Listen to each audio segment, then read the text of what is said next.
I don't know why. Yeah. Yeah. Well, we'll look into that. We'll see what happens. So yeah, so welcome everybody. Thanks for coming. We just passed 60 subscribers when I looked earlier. What? We're at 61. So Congratulations.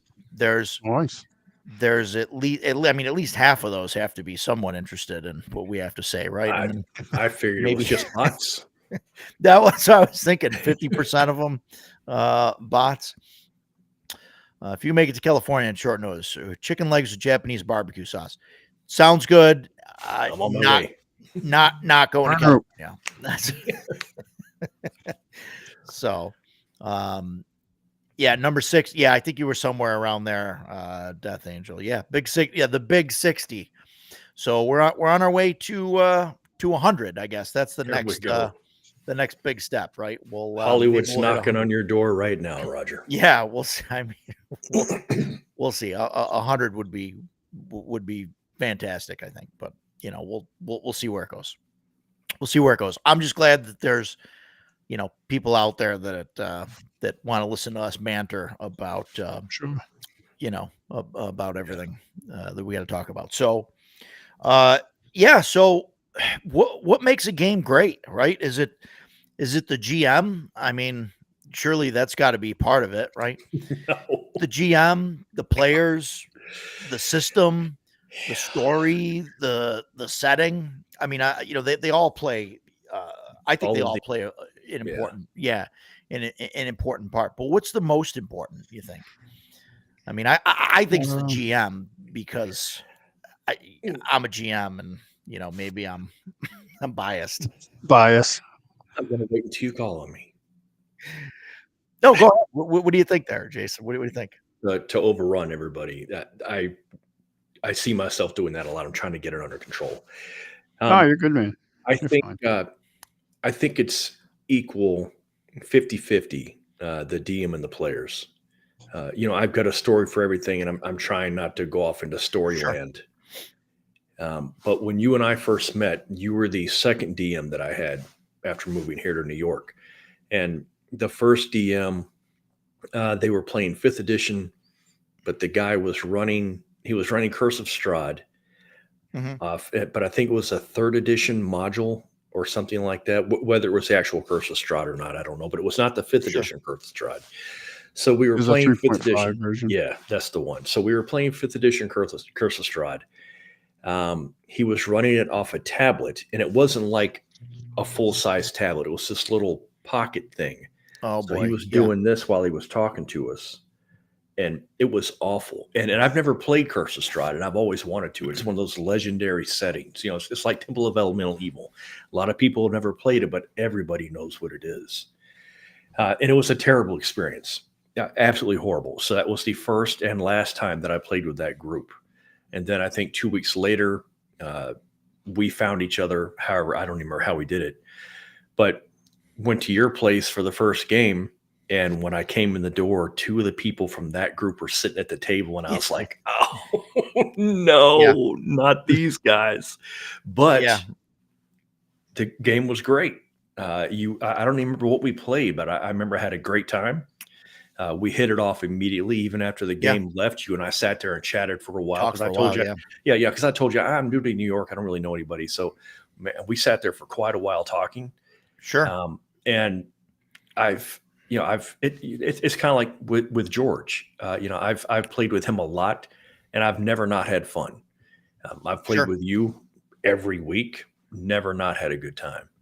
So that's a lot of it. The other half of that, the players. I am extremely difficult to get along with as a player. I know that. I didn't realize it when I was younger, but as I've aged, I've kind of become more aware of it, I guess. I can be very demanding. I take the game very seriously, even then, it's a game. It's for children. Maybe I shouldn't take it so seriously, but I do. It's a major part of my life. So it frustrates me when players are not taking it seriously, or maybe that's not even the right way, because you don't have to take it seriously. Like, if I'm playing with Chloe, They're not fully immersed. They're not right. fully immersed. Yes.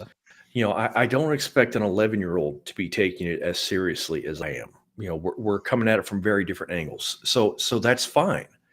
Mm-hmm.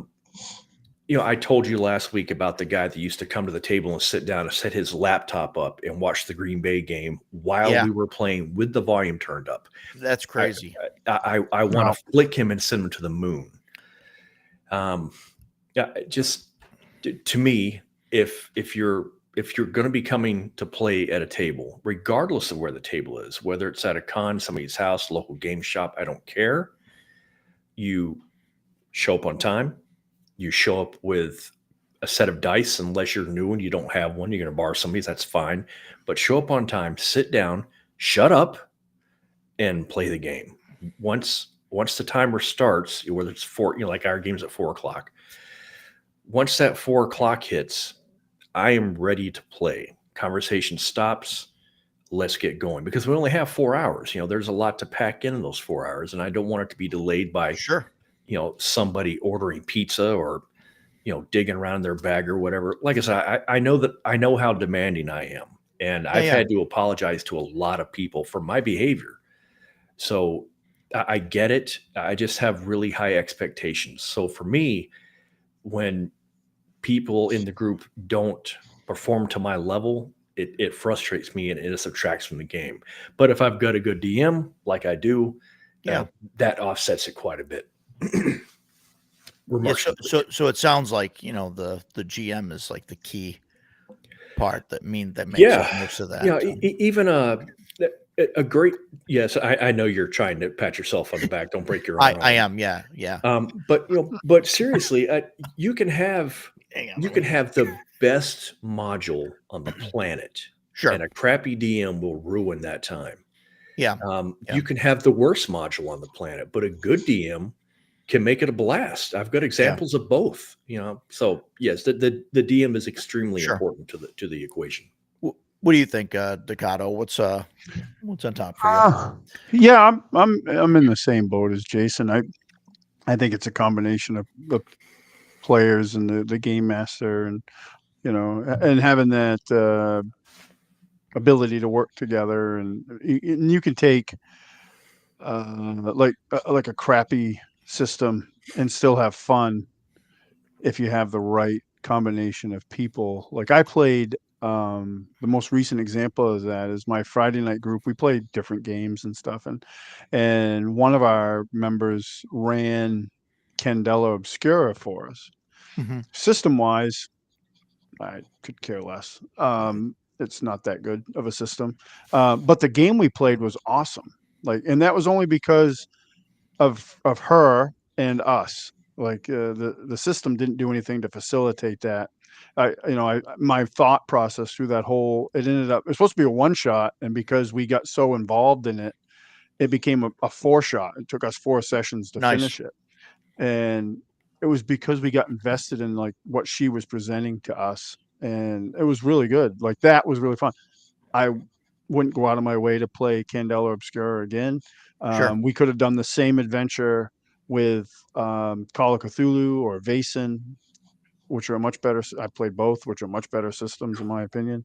So yeah, I think it really falls back on, and I've played games where the game master was weak only because he didn't have experience, but the players who did have more experience took that ball and ran with it. Whatever he gave us, we fed into it. And he said afterwards, because he was super nervous to run for us, because most of the guys that he played in their games were in this game, myself and at least 2 or 3 other game masters. And he was super nervous. And at the end of the game, though, he was like, oh my God, it was like, you guys, I know he gave us the opening scenario and we just took it and ran. And he's like, I didn't really have to do that much. And I was like, no, I was like, what are you gonna, we're all here to have fun, and we want to, it can be intimidating to play to run for experienced game masters, but if you have the right ones, those can be the best group because they know what it takes to facilitate a good game. So I think it's the players and the game master, a combination of those two, and the rest of it can add to it, but I think you need those two elements to have a great game. Yeah, I think so too. And I want to touch on the other stuff, but there's some comments here I want to hit. This one's good. This one can take a whole episode, I think. But yeah, Death Angel, a new Adventures backpack from TLG, looking for errata.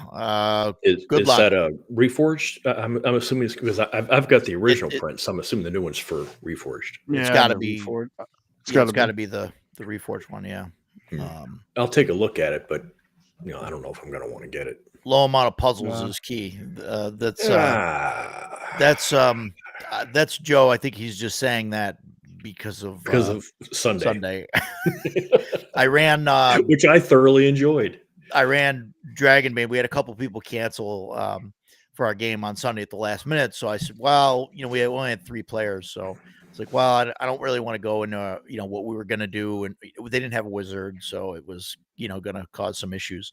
So I said, well, I'll just run the Dragon Maid. So I ran the free RPG day module, which was kind of fun. But there's a lot of puzzles in there. I had a great time with it. Which was fun. Yeah, that was Hungar, good adventure. how you doing? Played that. Hey, Hungar. What was that, Ducato? What'd you say? Yeah, sorry. I played that free RPG adventure for Dragon. That was good. We actually didn't have any combat in it. It was all puzzles and role play for us. Yeah. Thanks, Death Angel, for the plug here. Yeah, everybody hit the like button, subscribe, tell your friends, all that fun stuff. Appreciate it. What else we got? I just want to go through this stuff quick. Yeah, Death Angel got stuck in Tonawanda for a month. That sounds horrible.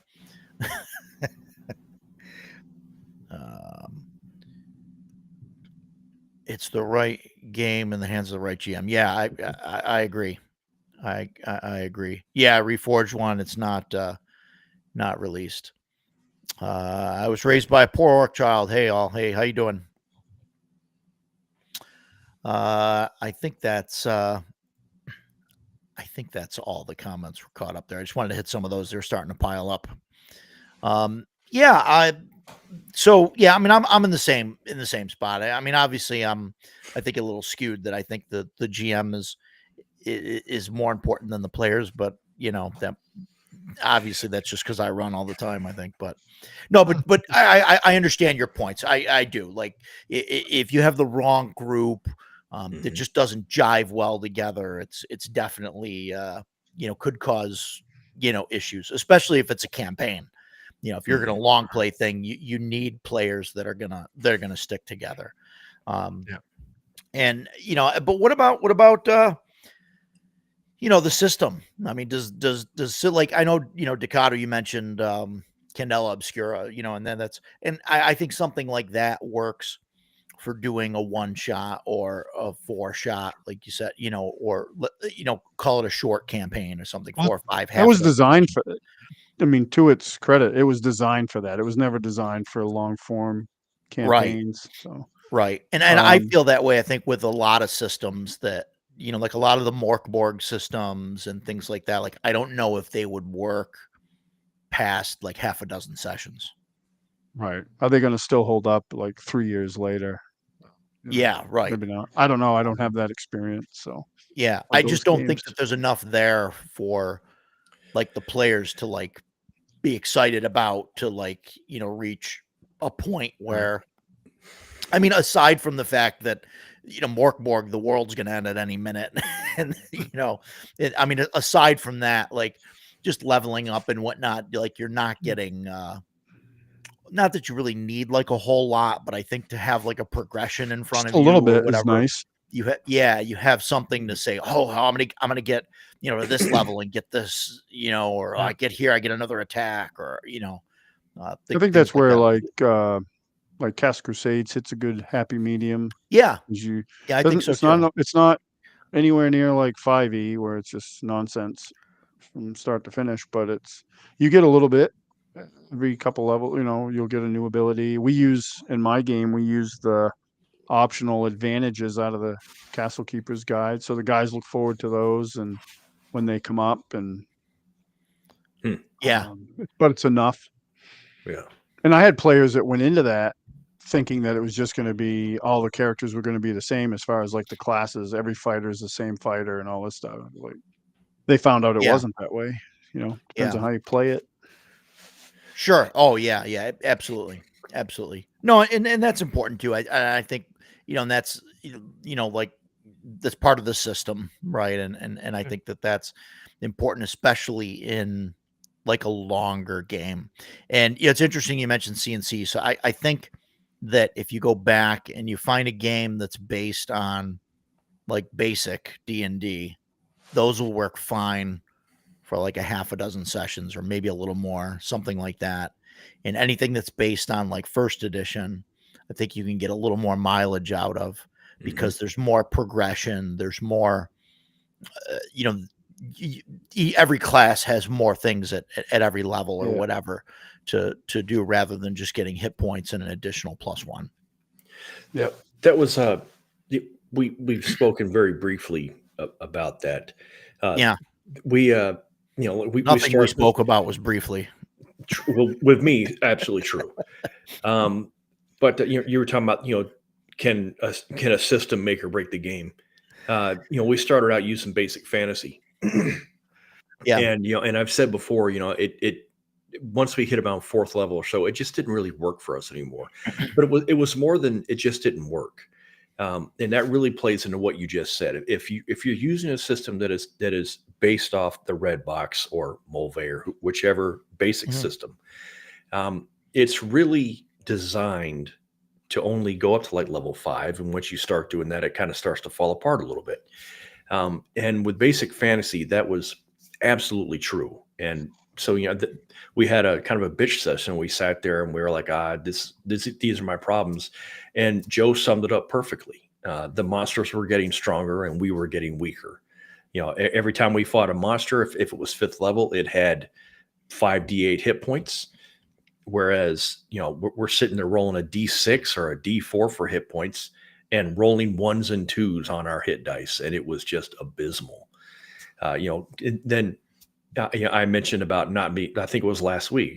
If I'm wearing medium armor, my speed's cut in half. Well, if you do that, you have completely removed my ability to run. And running is a very important part of playing in a game because sometimes you're going to get, you've stepped into something you don't want to be.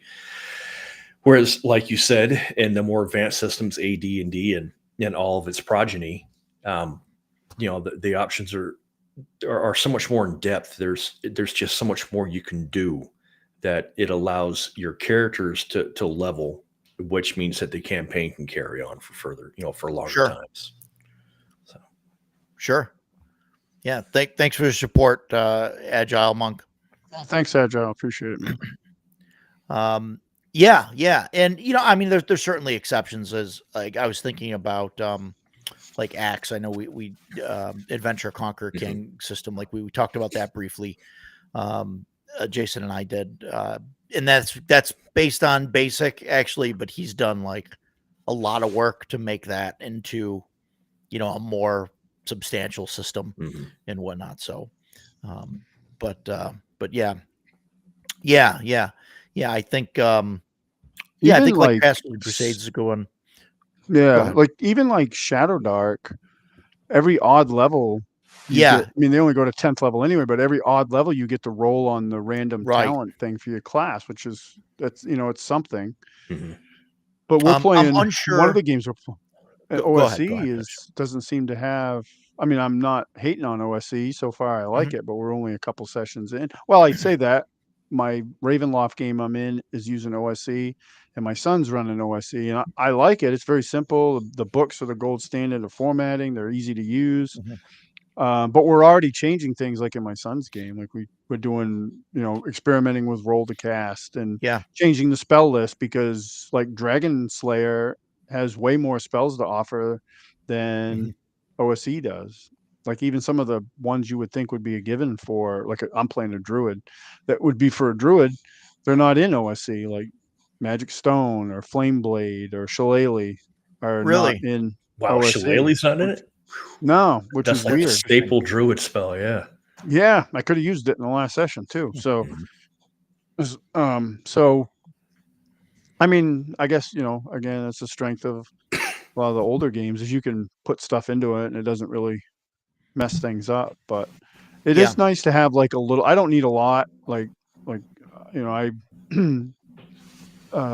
spent a lot of time game mastering and playing 5e, and I would never want to go back to that system just because it's too much.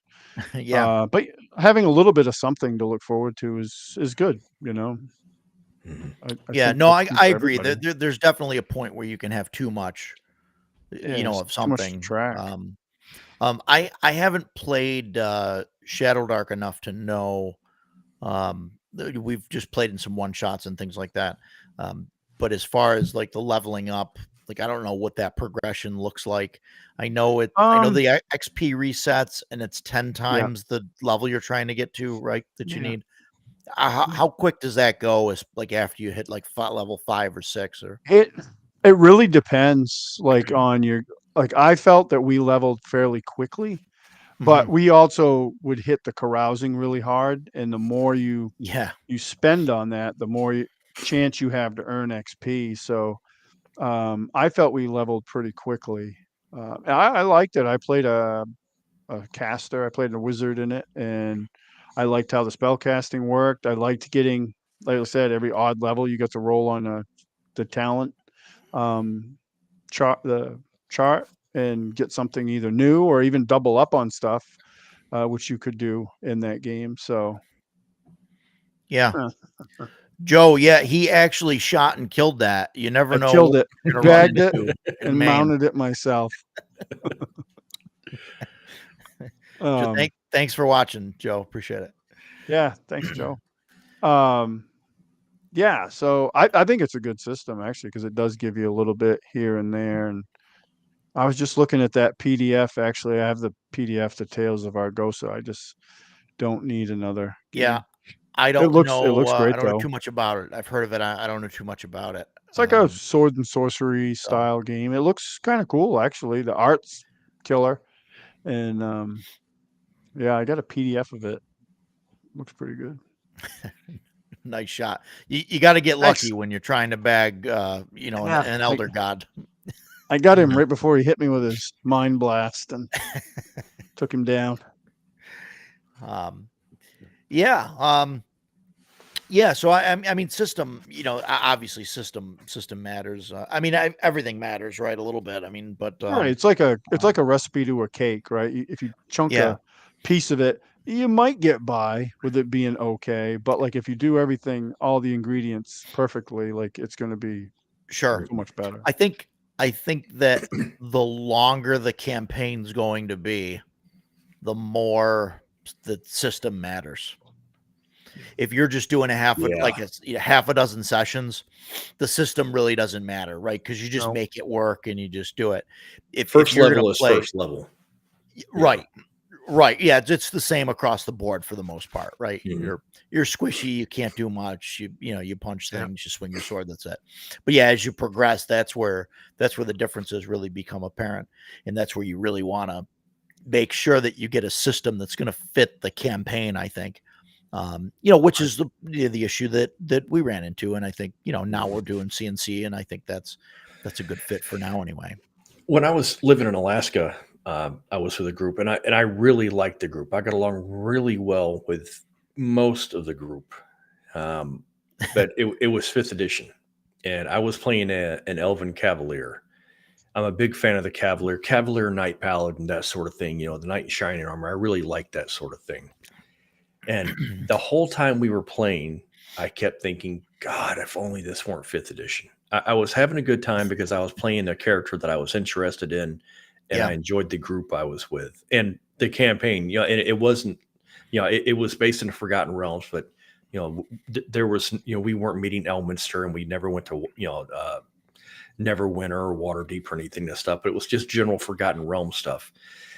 And so I really liked the campaign, but man, the whole time I just kept thinking, the Cavalier, like the Cavalier in fifth edition, as a Cavalier, your thematic bonus is I can knock on somebody's door and demand quarters for the night. Well, who the hell's going to do that? So, and what Yeah. about my friends here? They get to sleep in the barn and I can share your bed. It was just the stupidest thing. And so yeah, it dampened my enjoyment of the campaign. And just like you said, the more we played, the less I liked it. And when I finally moved away from Alaska, I missed Alaska, but I sure did not miss that system. I lived just outside of Fairbanks. I was stationed at Wainwright. When I retired, I lived about 20 miles. I bought a cabin about 20 miles outside of town. I miss that place every day. Anyway. Oh, but I'm not there though. You're Yeah, that's what Skype is for. Sorry, man. I love you, brother. You're great, and I would miss your company. But if I could go back to Alaska, I would leave right now. Yeah, no, I get it. I hear you. Yeah. As long as I didn't have to play 5th edition. Similar experience though. Like I ran a couple 5th edition campaigns, and what we did in those campaigns, like what the campaign was, like the story and all that was awesome. Like it was great. But I was just so frustrated with that system. And then I had the same thing. I was in 2 different 5th edition campaigns, and they were great. I had great game masters, great group of players. We had a ton of fun, but I was so frustrated playing that because I was just so done with that system that it just, the turns took forever and just some of the nonsense things in my mind. If you're into that, it's great. But yeah, I just was like, these games would be so much better. Like I played a wizard in one of them, and being a wizard was my least favorite thing about my character. My favorite thing was it was a Forgotten Realms campaign, was because we went to Waterdeep and Baldur's Gate and Neverwinter, and I got to see all these places that as a kid. Yeah. I got to experience through the Baldur's Gate computer game and all those games. So that was fun to me. Rolling and casting spells, because I hated the way Magic worked in 5th edition, that was the least I liked. Much better. We ended up becoming big deals, our characters, and interacting with the Lords of Waterdeep. That was fun to me because I was like, oh, this is really cool because we're actually dealing with the Black Staff and all these people, and that was fun. Throwing down fireballs, which should have been a blast, but because, in my opinion, the 5e Magic system sucks. Wasn't that fun. That wasn't fun for me. It was all the other stuff. I tried to get fun out of that. That was that was my experience with that particular 5e campaign. Yeah, like I said, I was playing an Elven Cavalier, and as an elf, you get that magical trait where you can pick a cantrip and you can cast that cantrip as an action. Well, I picked Flame Bolt or Firebolt or whatever it was. Firebolt. But yeah, I think it did 1d10 damage or something like that. And as I got higher level, it became more powerful. Yeah, I'm a Cavalier. I'm supposed to be going in and using my short. Don't even get me started on that. Yeah, but because I flipped a nutty on my table because I was like, what? Because I had a guy that in my group that played an Eldritch Knight, and he's 15th, 16th level, and he's I'm like, why did your cantrip go up? And he's like, oh, because I'm like, you're not a wizard. Yeah. Right. Oh, that's just how it works. I'm like, but even if you are a wizard, it's a cantrip. It is a zero. Right, yeah. It's meant to to clean the dust off your desk. It's not meant to be your main battle spell. It replaced magic missile, and I'm this is ridiculous. Yeah, we thought. I just hated it, man. I mean, I was 15th or 16th level by the end of that campaign, and Firebolt, or whatever it's called, was probably my number one spell because we'd fight dragons because we were doing the Age of Dragon thing, and there's no saving throw. So I was like, well, I can throw this at a dragon and do 3d10 damage, and as long as I hit them, I'm good. Because all my other spells, they're going to either use legendary resistance or make their saving throw, and it's going to be practically useless. And I just had this conversation with a friend of mine that plays in my game. He plays a wizard, and we were talking about it, and I said, well, 5e cantrips aren't cantrips.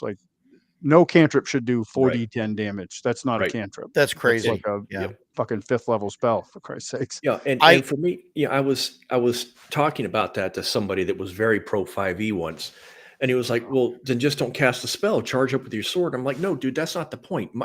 I'm a frontline fighter. My job is to do the most damage that I possibly can. This 1d8 sword or this 3d10 firebolt, what should I use against the enemy? The answer is obvious. 3 to 30 or 1d8. Are you kidding me? Just, oh man, I Very will go poorly off all designed, day in on my 5e. opinion. Yeah, don't like it at Yeah. all. No. There's got to be something about 5e that I like, but I can't remember what it would be. I think that the issue, my biggest issue with it, especially like long term, the higher level you get, the turns just take longer. Wow. You were averaging 45 minutes for a turn. Yeah. For a round, to go around the table. It's crazy. Yeah. And 6-7 players. It takes us in CNC sometime, like at its worst, it's 5 minutes. Yeah. Maybe, to go around, like at worst. Usually it's boom, do a thing, boom, do it, boom, Yeah. boom, and it's done. At its worst, it's like 5 minutes. And I mean, that frustrates me. And, and I know it frustrates Jason as well. Oh, yeah. Like sometimes, you got to look up the spell. You got to figure out what it does. You got to, figure all the things out. You got to roll saving throws for all the, for a bunch of bad guys, if it's a fireball or something like that, and it just takes a bit. But yeah, but in 5e, it's like, 5 minutes is like your minimum round time. Yeah. And like you said, 45 minutes or something. Yeah, especially if you've got several fighters in the group, because the fighters can trigger all these abilities and just allow them to go again and again and again. Yeah. Oh man. Yeah. Not. He'll do stuff like we would have, the 2 online 5e games I played in. We were fighting, tons of adversaries and stuff like that, and the game master would go through and calculate all that stuff, and then somebody would pop up like, "Well, I use my reaction to do this," and then he has to do all those calculations again. And I was like, I just wanted to smash my head into my keyboard and be done with it. Yeah. I'm lucky that, like, out of all the groups that I'm involved in here at home, none of them want to play 5e. Like, none of them. Yeah. My Friday night group doesn't. My Thursday night group doesn't. I will never run it again. So for my regular, twice a month group, we'll never play that system again. That's great. I don't think you'll find any arguments here, Agile Monk. Yeah, it does play really fast. Like it is very fast. Yeah. One of its many strengths as a system. Yeah. I was in a 5e game. I was playing a dwarf and dwarf fighter. I had a hammer. That was my thing. Everything was a nail,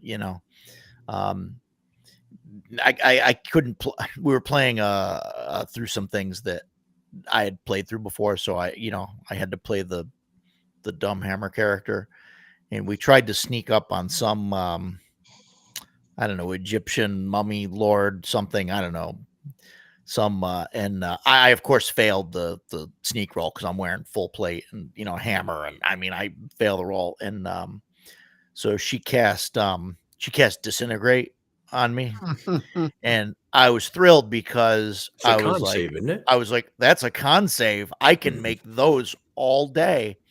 And the GM is like, nope, they changed it. It's a dex save now. It's a dex save. If you can't dodge out of the way, you is a pile of dust. And so I'm a dwarf with short legs and plate mail and heavy armor. Yeah. So at the end of that game, the monk was carrying me around in a jar. He was like I scoop up what's left. It's like, well, we'll get him back. That's awesome. That was the last time I played 5e. It's a good way to go out, though. No, it was cool. Yeah. So my dwarf is getting carried around in a jar, probably sitting up on some shelf in some monastery somewhere or something. I don't know, but no, it's just was interesting. I talk a lot of crap about 5e. With reason. No one will ever change my mind on that. But I can say this about 5e. It brought a whole lot of new players into the game. It had the very good fortune of being released about the same time that Stranger Things was coming out. Big Bang Theory came out. And, and so that interested people in playing Dungeons and Dragons, and 5e was coming out. It was very flashy. It was well produced. That's another thing. I just hate giving Wizards compliments. Oh, it just turns my skin. I think about the first edition Unearthed Arcana, which no one has anymore because the second you open the book, the pages fell out. I got mine. Yeah. Do you have your original copy? My original, yeah. Props to you, man. I was a kid. I don't know how old I was when I first got it, but I remember, wanting to get that Jeff Easley cover. Amazing. I was so excited to get the Unearthed Arcana, and I'm sitting there flipping through it. The Cavaliers and the Unearthed Arcana, the Barbarian, the Thief Acrobat. I was like, these classes are amazing.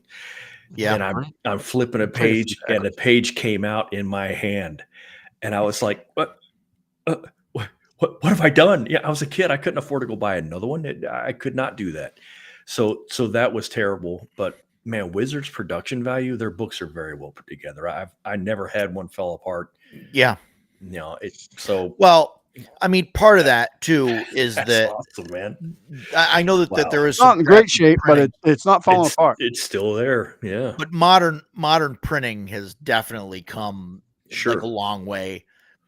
I mean, that even the print on demand stuff now is still better than what absolutely it is first edition. And that's a shame because, like if you can still find first edition books, and the player's handbook, I've never had a player's handbook fall apart. It was that end of that first edition run where like the glue was terrible. The adhesive was terrible. The binding was terrible. The whole thing was just awful. Yeah, I had the only book I had fall apart from AD&D was Oriental Adventures, which was okay because I hated that. I never used it. What? And my player's handbook for 5e fell apart. My guys used to laugh at me because I literally would need two hands to hold it together when I used it because it just none of my 5e stuff that's the only one that did though. Apparently other people had. No, I never did. Okay, you have to tell me, what did you dislike about Oriental Adventures? Because man, that's one of my favorite books. Yeah, it just never fit the aesthetic I had in mind. Like content wise, I couldn't tell you whether it was good or bad. I got it. I think I was the only guy in my group that did get it. And the only thing I ever saw happen was guys would just always want to use the freaking katana because it did a crap ton of damage, and that was about. And I didn't like. It's just these, like, for me, like when I think like D&D, it's typically like Europe. Western Europe heroic fantasy. Western Europe, so it didn't really fit what my framework of it. Like, so I didn't. We never used it. Man, everybody that still have it. I grew up watching movies like American Ninja. 1, 2, same. 3. Yeah, I love that stuff. So all of my buddies and I, all of my grade school and high school friends, we wanted to play Ninja. That was all that mattered. But we're all creeping. I don't know. I don't think like for me, like it doesn't fit the the thing. You know what I mean? It doesn't fit the whole the setting and everything of like D&D. And that's totally. And that's exactly what Ducato's saying. I get that. I totally do. But I really liked exploring the Orient in Dungeons and Dragons. I just thought that was really cool. Yeah. So just welcome Tenkar. Gentlemen. Hello, sir. I it's bad when you backing up Kickstarters that you have no idea what you're unpacking.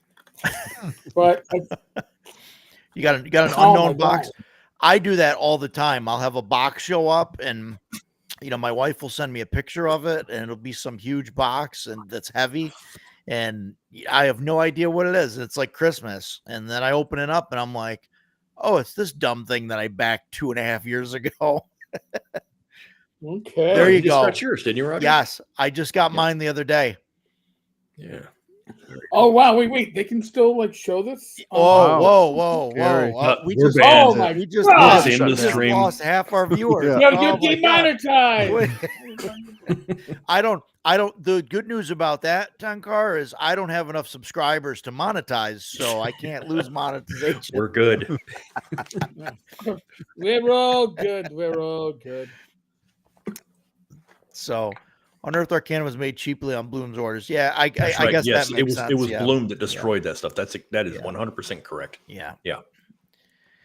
Yeah, all that stuff. Throwing stars, caltrops. I don't know. They don't fit the D&D. I used to have a aesthetic sheet for of me. plywood in my backyard leaned up against a telephone pole, and I would throw my shuriken at them all day long. I got pretty good, man. I love that thing. Oh, Yep. throwing knives. I used to have a set of throwing knives. Yep. Half the time they would stick, half the time they would bounce off and probably cause problems. But yes. So we were talking about Oriental Adventures and putting that into the game, and Jason's a huge fan. I missed that when I was parking my car here in Queens and walking back to the house. I was like, son of a. See, like Oriental, are we talking like the AD&D 1E Yes. Oriental? Yes, that's what Yes. we're talking about. I have a love-hate with that because it was kind of cool. And it was like, oh, you got these new classes that you really didn't work with your regular AD&D stuff. But Right. you tried to shove them in. But it also introduced non-weapon proficiencies. I know. It introduced non-weapon proficiencies, which to me, at the time, was like, awesome. And then older me is like, oh, this shit. Yeah. It was not needed. And then it became, well, you don't have riding proficiency. You can't ride a horse. You don't have fire starting. What? You can't start a I fire. live in medieval times. Everyone should be able to start a fire because if you don't, you're gonna die. Rub two sticks together. Yeah. Yes, I quote agile. It's what I do. Come on, you know this by now. You're a frequent flyer. By the way, I added my channel. So if you're watching on my channel, make sure you subscribe to Roger's channel. Yeah, and if you're watching my channel and you're not already subscribed to Tankar, please go subscribe to us.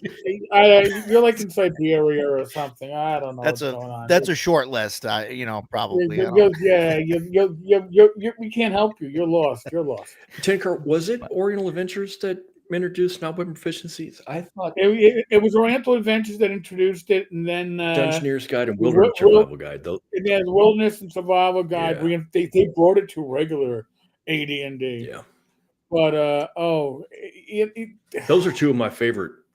Also, in fact, they were great as first edition. Everything, great books. Everything but the non-weapon proficiencies, because my problem with. I don't have a problem with skills in RPGs. I have a problem with skills in systems at level. Okay. Yeah. One or the other. And it's great for RuneQuest. I ran a RuneQuest 2 campaign with my first sandbox, Pavis, Big Rubble. It works great. You got a small group. Skills work great. Skill-based, whether it's Call of Cthulhu, RuneQuest, Open D6, they all work fine because you can cover all those little niches and not have to worry about classes. But if in a class-based system, non-weapon proficiency just means it's more shit you can't do. Mm-hmm. Yeah, right. Every time they add a new skill, that means you can't do it unless you have the skill. It's they're adding to the list of things you can't do instead of adding to the things you can do.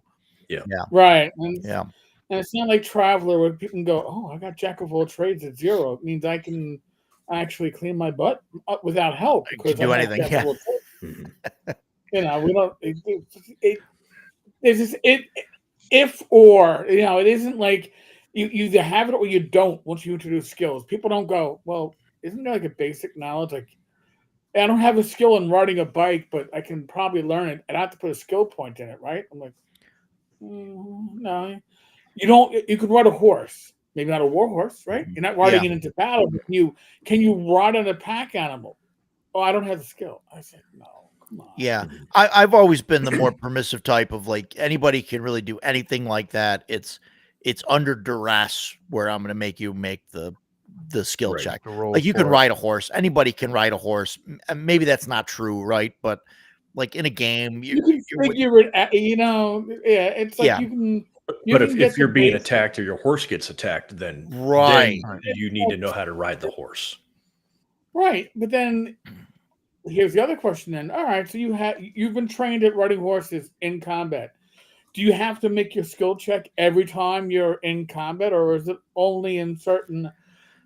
Usually when it comes to like systems like a D20 system, skills aren't well explained enough as to when you use it and when you don't use it, and it becomes this whole either you buy all into it and you're constantly rolling your skill checks, or you just hand wave it and you don't bother at all. And I would rather just hand wave it and not bother at all. Yeah, no, we don't need skills. We don't need skills. When we need a skill check, we can just do an ability check and call it a day.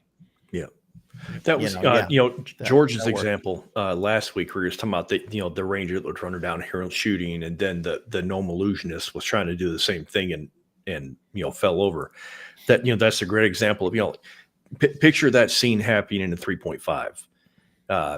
Okay, roll me your run skill, roll me your acrobatics check, roll me. Or you're running down the hill, go ahead. You're good to go. It's what you do. So I agree. I like having skills because I feel like some of them can help flesh out the character, but so often they just get in the way. Like Roger said, here's another list of things I cannot do versus a list of things that I can do.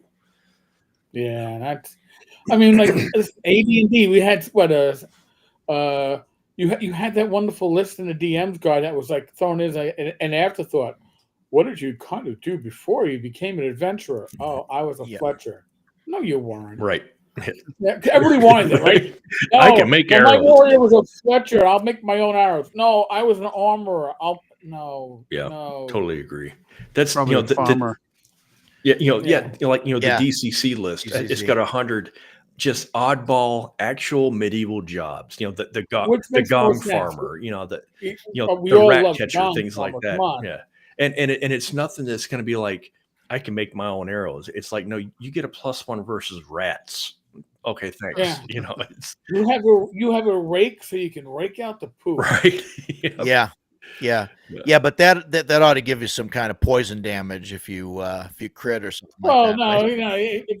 If you're the gong farmer, you probably have like a bonus against disease. Immune to stench. Right. You're exposed to it all the time. Come on. Right to you lost your sense of smell. That's probably another one. Yeah. If you have skills, just make skill rolls if there's some kind of stressor involved. Combat time. Yeah, right. Otherwise, just assume the PC was successful without rolling. Yeah, absolutely. Issue Boyer, Fletcher, and ABB. Okay. Gong Farmer, Local 101. Yeah, CNC's approach isn't bad, which is just the ability check with adding your level and stuff, and there's only the classes have specific specific skills and stuff, which that's what we're using in our long campaign here.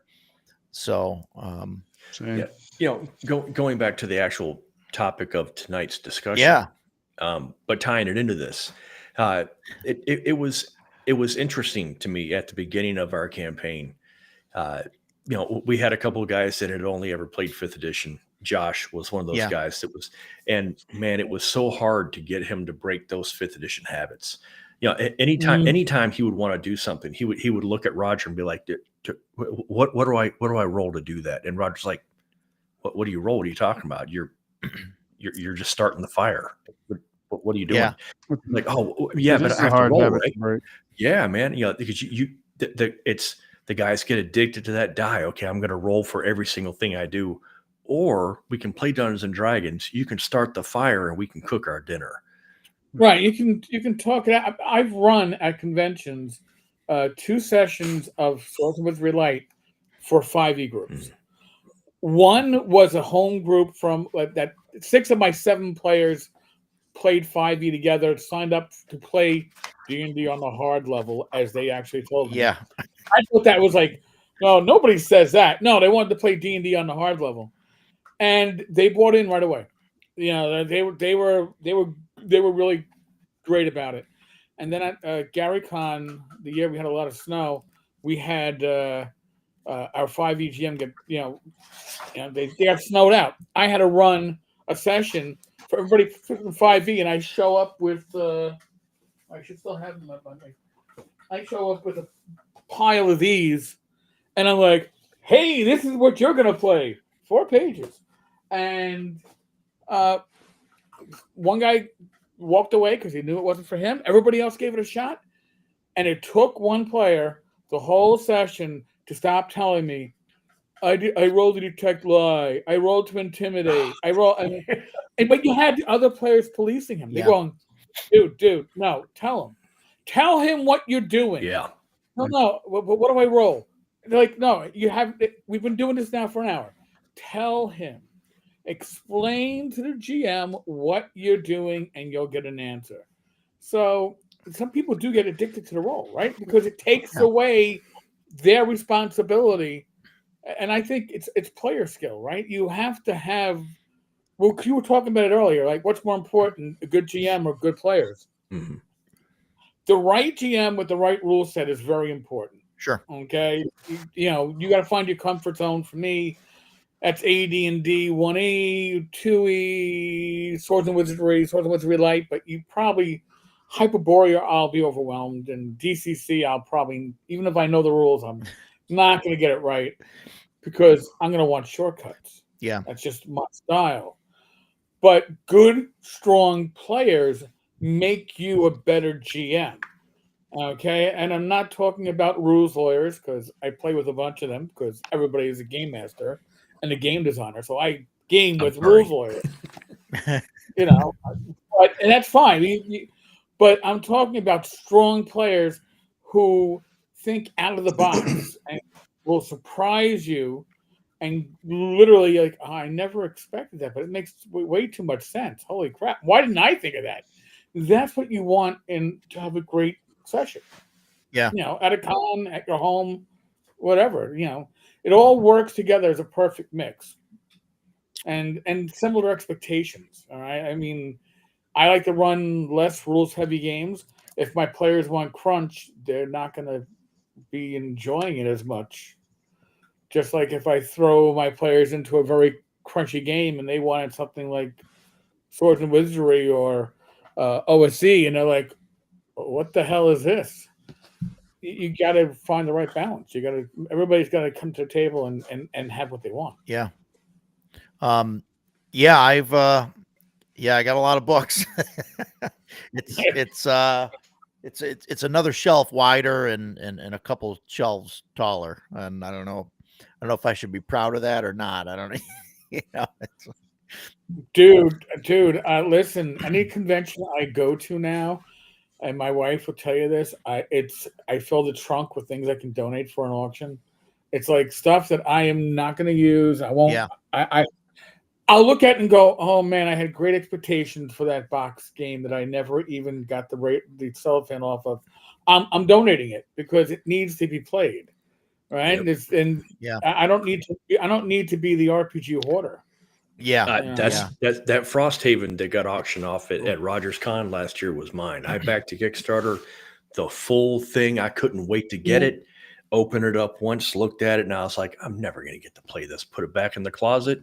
And the last time I took it out of the closet was to bring it to the con and get rid of it. Yeah. Yeah. Living campaign is I guess what I would call my campaign that I'm running, sort of like a West March, the living campaign type of thing. Yeah. And I agree with that statement as well. I love living campaigns. Yeah. No, I think they're great. And I think especially for a long-term, like a long-term game, that's going to last, you need to have things that, that definitely like update, and that are constantly going instead of coming back to the same small town. Like it needs to grow, and things need to change. The world has to exist beyond just the players. Yep. Right. Yeah. That's a good. I believe that's towards the 5e thing, but that's roll rather than roll. They want to definitely it's just ingrained in that system. That's insight.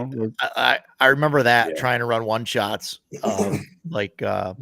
basic or whatever, and you get the 5e players. Oh, I want to roll an insight. Like, well, what do you want insight for? Like, you're coming up on a hill. There's a cat. Well, I want to see what I Yeah. see, and like I want to know what I see. I was like, well, then just Well, then, yeah. tell me. Yeah, Tell me. what do I Yeah, see? yeah. What do I see, or what's in here, or what? When we were playing Sunday, we were playing Dragonbane. Props to Free League. Dragonbane is so good. We were playing one of the, that Free League, or, the free RPG day game, and it was loaded with puzzles, and I like puzzles. I like Gary Gygax was terrible with his puzzles because they were so obtuse. And Oh my God. it was just, it was clearly meant to just be annoying and kill your character. So I don't like that. But the puzzles in this game, I loved it, and I was trying so hard not to roll. Okay, let me see what I find. I'm gonna get this puzzle. That magic cube, I did that with that help, and I was super excited about that. And then then the king walking through, man, I sat there and I'm looking at it, and everybody's waiting on me. Well, Joe was doing his thing, so I'm sitting there, and Nabil, the two of us are like, oh, I'm just not getting this. I understood what it wanted, but I just couldn't get it. And I was like, Roger, can we just do an intelligence check? And he was like, yeah, go ahead, of course. So fortunately, I made the intelligence check. So he gave me one hint. And the second he gave me that hint, I was like, no more. I got it. I've got this. Yeah. And so I was able to figure it out. That was so exciting. Whereas you put the puzzle in front of me, I'm playing 5th edition. Everybody roll your intelligence check. Oh, you got it. Okay, you solved the puzzle. Move on. Yeah. That's boring. Yeah. There's nothing. There's no accomplishment in that. And that's it. I was so proud of myself. As ridiculous. I mean, it's mass marketed. Hundreds of people, thousands of people have played this, and they've all figured this puzzle out. But I was so happy that I was like, yes, I have figured these puzzles out. It was I had a great time Sunday. By the way. It's player skill versus character skill, right? Yeah. I mean, right. I did a video on that too, because I'd rather listen. Even like Swords and Wizardry, there's thief skills, right? But when I run Swords and Wizardry Light at a convention, I want my players to tell me, "Oh, you're looking for traps? Tell me what you're looking for." Yeah. If you tell me what you're looking for, maybe you'll find. Well, listen, you see because the one trap was it's a first level adventure. The one trap was actually a bell that would ring, and they search it. They see a string, small string attached to the top of the door. They noticed it. Oh, I want to disarm it. Well, what do you want to do? Tell me, as opposed to the roll, because your roll. I'm going to cut the string. I'm going to silence the bell. Right. Your rolls are 1 in 6, but your player skill is limited to you, not to a die roll. Yeah. And you can tell that's what Gary was thinking, because thief skills suck until you get to name level. Why would you add your thief survivability is next to 0? Yep. If there are traps in a dungeon, you're supposed to find them and disarm them. Which, by the way, finding them is not disarming them. Finding them is, you made your 20% roll? Well, make it again. Yeah. Good luck. You now found the thing that's going to kill you. Excellent. Everybody else steps out of the room. They're waiting for you to die. Yeah. No. Think out of the box. I mean, it's always funny with the rogue, the thief character, that everybody else, you mentioned, everybody leaves the room right before they disarm the trap. But if that trap's on a chest, everybody, what you doing there, thief? Everybody leaves the Need room. Some help. If the trap goes off, nobody's in the room. Uh-huh. If he disables the thing and opens I was the right chest, behind him. Everybody's right there. Watching him like a hawk. Yep. Yeah. But listen, I will say I've only played one session of 5e. I played Snoopy on the Peanuts as a monk, 7th level monk with my little flying doghouse. And it was at ShireCon a number of years ago, and I was given my character sheet, and it was 8 pages long. I looked at the 8 pages, and I said to the GM, and it was Scott from Rising Phoenix. I was like, Scott? He's like, yeah. Do I need to know anything beyond what's on my first page? He goes, yeah. All right, well, I won't know it. If it's because, and that was a 7th level character. I can only imagine what happens if you're 10th level. I mean, Yeah. That's Try 18. that's DCC. Awful. Like my beloved Weird Frontiers. Mhm. I love playing the Gunslinger, but if you look at the Gunslinger, like in fact, I just looked at it today. Mhm. The printout is 4 pages front and back. Man, all I want to do is fan my hammer and just shoot things. I don't Mhm. need to know any of this other stuff. But there it is. Yeah. And no hate to David Beatty. I Oh, yeah. love the game. I love Weird Frontiers. It's It's awesome. just, it's DCC. There's so much going on. And the thing with DCC is it's because of the number of charts, it's more intimidating than it needs to be. Absolutely true. I mean, Yeah. Honestly, if you took out all the spell charts, maybe you'd have 128, 160 pages. But because you have all Yeah. this, now Weird Frontiers, you also have history of the world and the alternate history of the world. I love playing DCC powered games. I've played at David's, I played MCC and DCC, and I played with Doug Kovacs. And you know what? I'm happy. I've run it when it was first released. I'm happy to play. I don't want to ever have to wrap my head around the rules. Just tell me what I need to do. Mhm. I'm Yeah. happy. I ran it. I ran a lot of DCC. I really latched onto it. That was the game that I latched onto when Mhm. we stopped playing 3rd edition, and then Uh-huh. 4th edition came out, and then we all know the story. But so I'd switched to DCC, and I loved running one shots in DCC. It's just amazing. It was a blast. It was a Right. fun time. Yeah. And I tried to run a campaign on a couple occasions, and it's okay, but the magic gets Power creep is a problem with way DCC. out of control, right? Mhm. Well, and it's not just power creep. We had Joe the Lawyer was one of my players when I was running trying to run a DCC campaign. And Joe is huge on running spellcasters. He always wants to be a spellcaster. That's his stick. And after like 3 sessions, it's like, I can't do it because of the swing. Mhm. Normally you're playing basic AD&D, any of your classic, OSR games. Magic, you just have an idea. My minimum, my maximum, I have an idea where it swings into. DCC is this. Yeah. If you can't handle that, you're gonna have a problem. And Right. you cast darkness, and it like you might blow a candle out. Yep. Or you might black out the sun for 6 weeks. Yeah. It's like, crap. What are we doing? Yeah. So Roger and I were talking about that over lunch the other day. In Weird Frontiers, I played a Revelator. It's a priest, and he was really fun.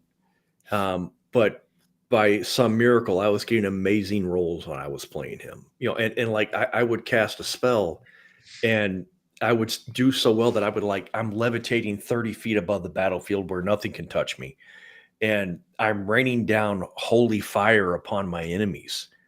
And I was like, what is going on? And giving with this? everyone a bonus. Oh yeah, and giving everybody like a +5 to hit and damage, and it was crazy. And and one of the first campaigns that I joined Roger in was the Un-America campaign. DCC post-apocalypse. Oh yeah. Love that setting, by the way. Yeah. I had such a good time. Yeah. And I played a driver, a petrol head. Because it was like Mad Max. All I wanted to do was drive my blue pickup truck, and that was all I wanted to do. Right. One of the other characters, or one of the other players, he was playing some sort of a wizard. And I think when we stopped playing, we were 7th level or so. But Tyler would cast his spells, and even if he rolled okay, it was giving us like a +8 to hit and damage, and like we were just wiping everything out. And and for me, eventually it was like, this really isn't that fun for me. I like the setting. The game's really cool, but I don't want to sit here and watch the wizard just destroy everybody, and then the rest of us are sitting here sucking our thumbs. Yeah. Yeah. Anyway, It gets crazy. Challenge. It can't be a pushover, and that's part of the reason why, like for me, 5e, think the system isn't bad. I think the power creep is horrid, and it's like, just where's the challenge? And I'm not saying that OSR is for everybody. I'm not saying that, but where's the challenge when you're starting out as superheroes as opposed to get to that point? Right.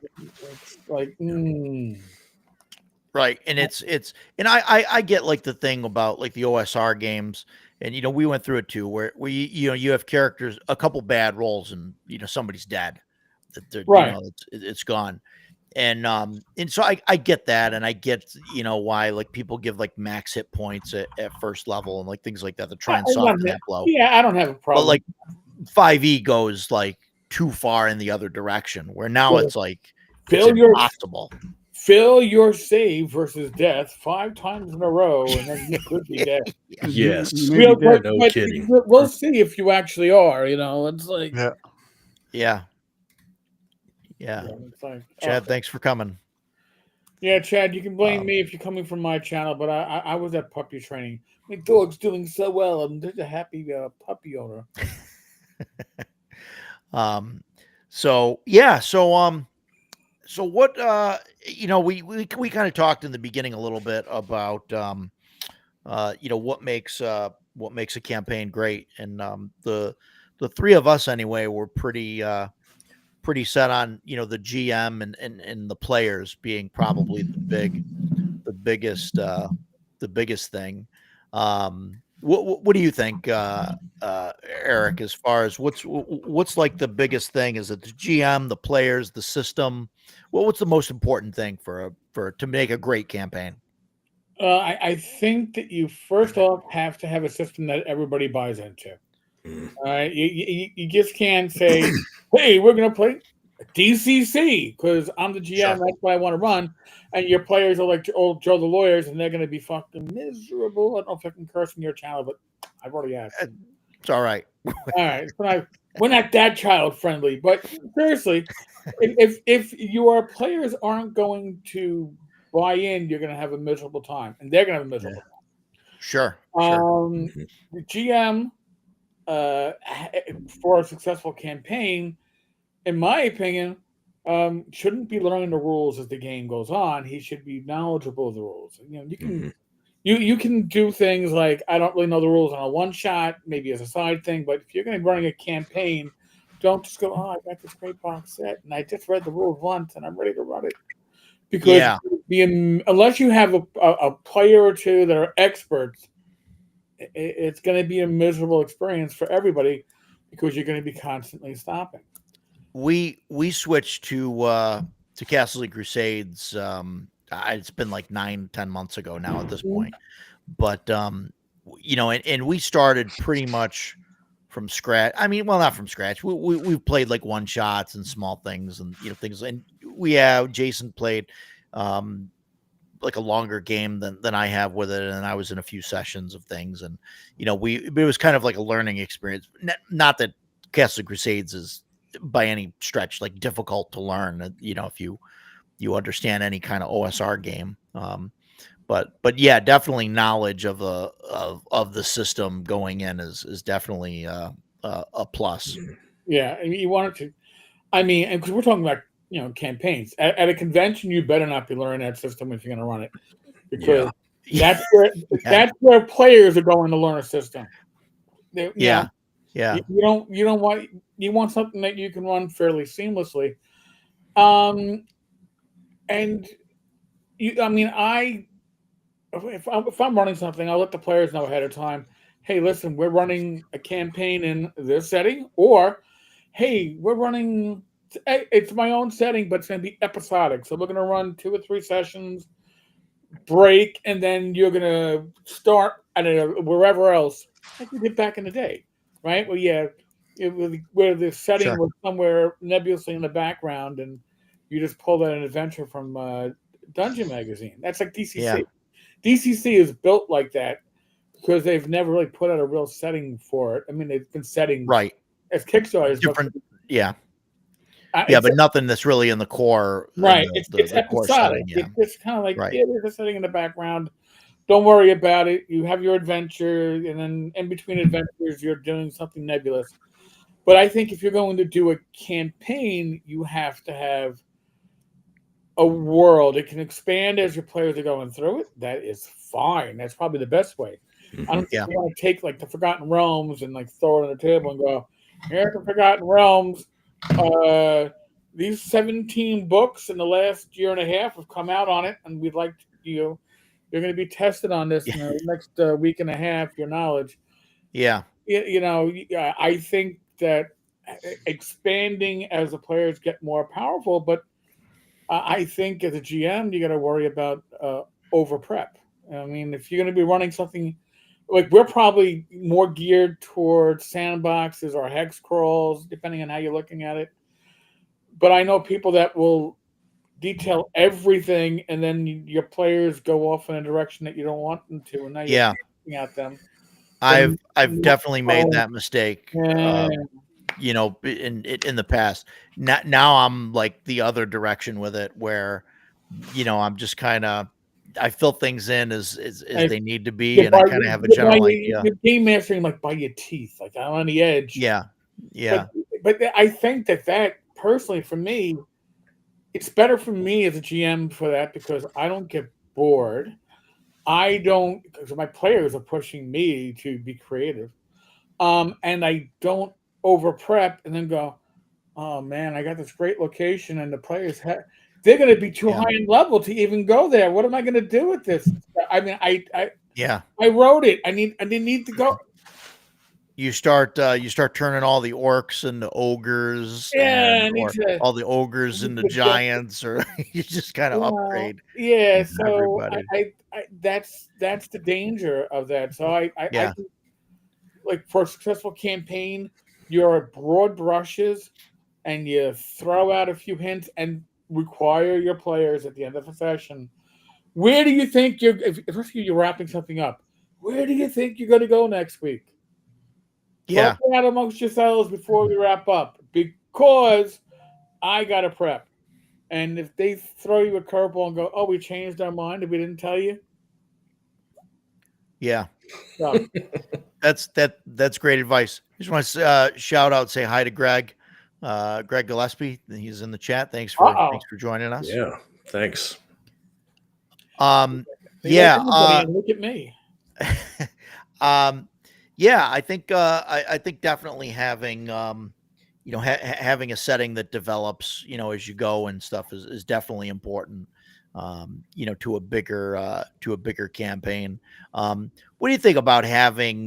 This is a question for everybody, as far as the difference of having, like a world that just kind of slowly develops, and you get to pick and choose like where you're going and stuff, as opposed to like running, like just short, like the adventure of the week kind of thing. What do you guys prefer? I mean, I definitely like a large world that's developed. Right. I mean, you guys know, but especially the ones that have been that have played with me for a while. But do you think it would work, and you can have a good game that's just chained, adventures of the week together, or would that get old? For me, it would get old. The adventure of the week, like when I go to cons, I'm sitting at a table, I'm going to do a 4-hour game, then I'm going to a different table, do a different 4-hour game. So I don't expect, like with George, George Hardy, I've played in a lot of his con games. None of them are related, and I don't expect them to be. I still have a good time because I know that I'm sitting down to play this one guy for 4 hours, and it's going to be cool. For my home games, I really want a world that it grows. Because like I've said so many times, I've got that medieval simulator in my head. I want to see my character grow, and if my character is growing, the world should be growing. There's always something going on outside the city walls, so that's really important to me for long-term campaigns. I would just get bored to tears. We're meeting at the tavern at 4:00, and we're going out for 4 hours, and we're coming back. Yeah. Ugh. Yeah. Having said that, I remember a much younger version of me that never gave a second thought to what was going on outside the gate. I sat down to play Dungeons and Dragons, and I Right. rolled out of town with my friends, and that was, we came back and we partied at the bar. That was our big experience. So, my desire to see the world grow has been more of an evolution in my gaming style as I've gotten older. Yeah. Certainly. Yeah, and I think Eric mentioned like before, like having like 8 books with the setting, that you have to memorize everything or whatever. That's like too much. You need to like slowly feed Right. Right. the players. It's got to be the thing. organic. And It feels like Warhammer feels like that to me. yeah, Like that's why I've never been able to like run a game of Warhammer, because anybody that would play in that game knows like you know the lore better than you. way too That's much. And not- I'm like, That's not how it would work. That was Okay. that was The second Skaven edition. would not be coming from there. Yeah. They'd be coming from the sewers. I Yep. know that for a fact. I read it. That was second edition with Forgotten Realms. When Forgotten Realms exploded in the mid to late 90s, Yep. there were dozens and dozens of Forgotten Realms books. So running a Forgotten Realms campaign was extremely difficult. Oh, we forgot that this avatar died, and this, Cyric stabbed the god of death in the back. Now he's, oh my God, dude, can we please just play Dungeons and If you're Dragons? not going from the gray box, it's dead to me. I'm sorry. Man. I totally agree. And even that was a lot. But yeah. I think that you can kind of you can start the campaign with like I don't know, 2 or 3 barely linked adventures, just so your party gets cohesive and gets an idea of that immediate area, and you throw out a little lore, but you're not giving them many choices. You go here, oh well, you got this or this. You're not giving them a lot. And once you get to like 3rd or 4th level, when they can probably survive going cross country without like huge crap, then you ask them, where do you want to go? Because then your players, you're giving them the ability to control the destiny of their adventuring and the world that you're creating.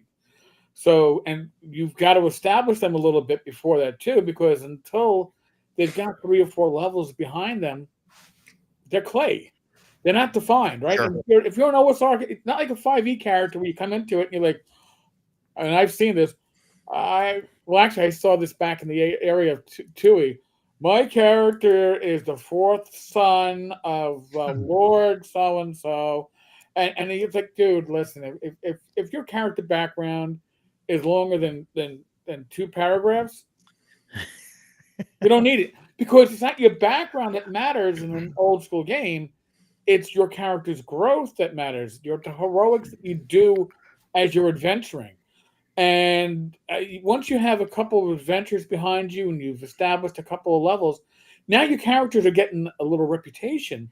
And now it makes sense as to, hey, they're going from this little village to a larger town because, hey, they're moderately famous. They're like a low-level YouTuber. They might actually get invited to go somewhere and then move on from that. So I don't mind the beginning have it to be less invested in the setting as they're getting established. But once they've gotten to the point where they're going to want to stretch their arms, their legs, their abilities, no, that's when you got to grow the world. And that's when they kind of going, well, what's interesting? What rumors do we hear? Are there ruins? Is there any I'm already 5th level. I'm already thinking about what I'm going to get followers. I may need a stronghold. That's when the game starts moving a direction that isn't just a GM deciding, but players are investing. Yeah. Want to get? I'm definitely trying to push my game in like that direction where players are trying to, build strongholds and things, and then give them the opportunities to, issue quests and things and say, oh, hey, I want to find this thing, and let's send a group out to that. And then eventually I don't have to do anything. I can just, the players can run themselves. And AI Roger. Oh boy. Yeah. Get behind. AI take over. I agree. Hatless Ash, That's I used to love the Fafford and the Gray Mauser. I knew still that's do. what you were going to Still use. do. I knew Yeah. you'd say that. You know, I was gonna but say you are that. correct. Yes. I love that stuff because they would just every book they're in the tavern broke because they Right. spent all their money.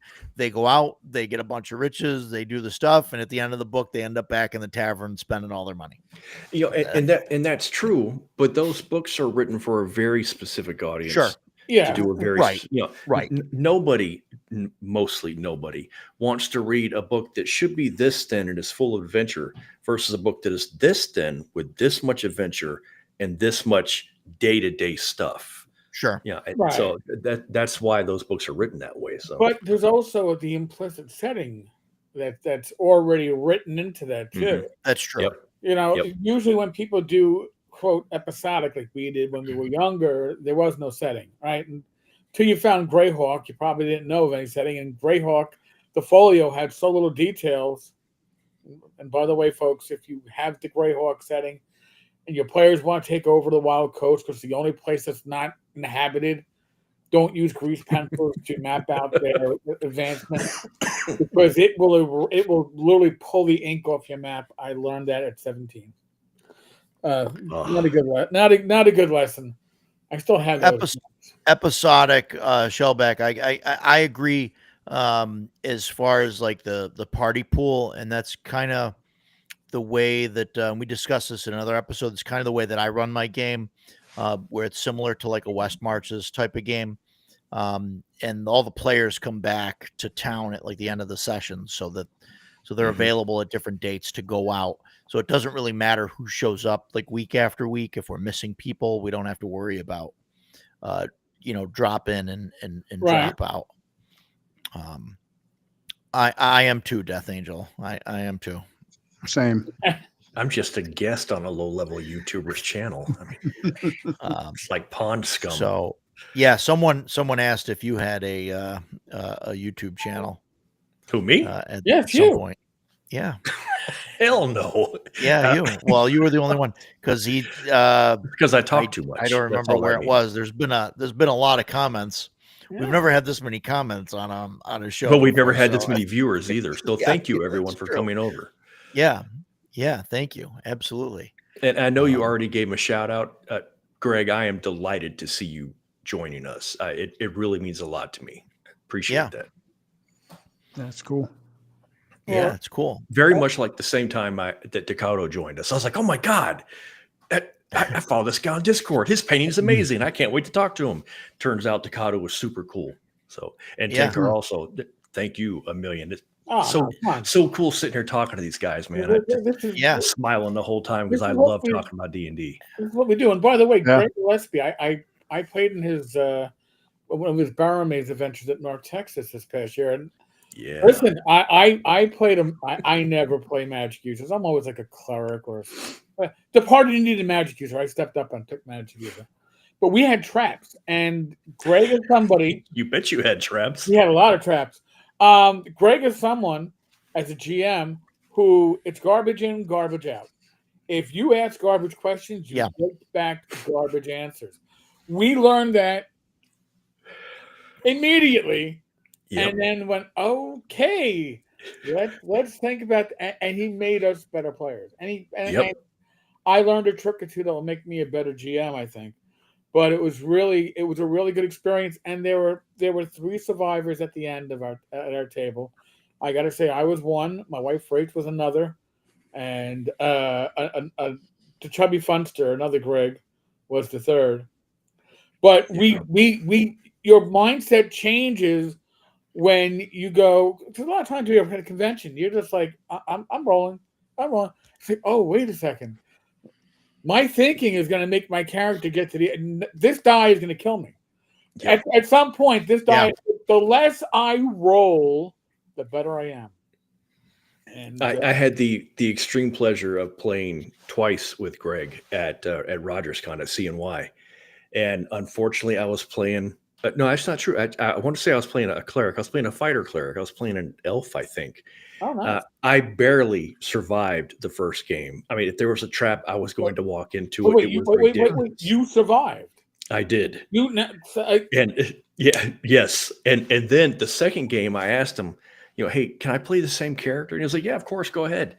So the lesson that my character learned was look up, because there's always something above you waiting to Oh fall. my God, yeah. And so we entered the barrel the first time, and we're taking 2 steps, and I was like, stop, everybody stop, look up. And I looked at Greg and I said, I look up, and nobody knew what the hell was going on.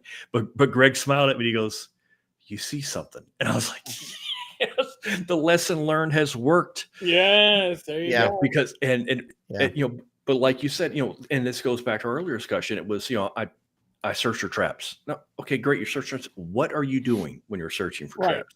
Right. I am going over to the corner and I'm following the corner up. I'm looking above me. I'm looking down here. Okay, great. You see something. Yeah, Let's find out what it is. Oh man, it was. See, when you search for great. traps, you're putting your character's life into this guy. Right. D6, centiles, or whatever.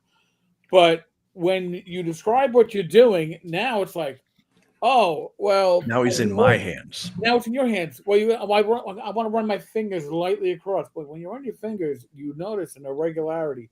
Now, even if you got a roll, you're probably rolling at a bonus because your character has more knowledge.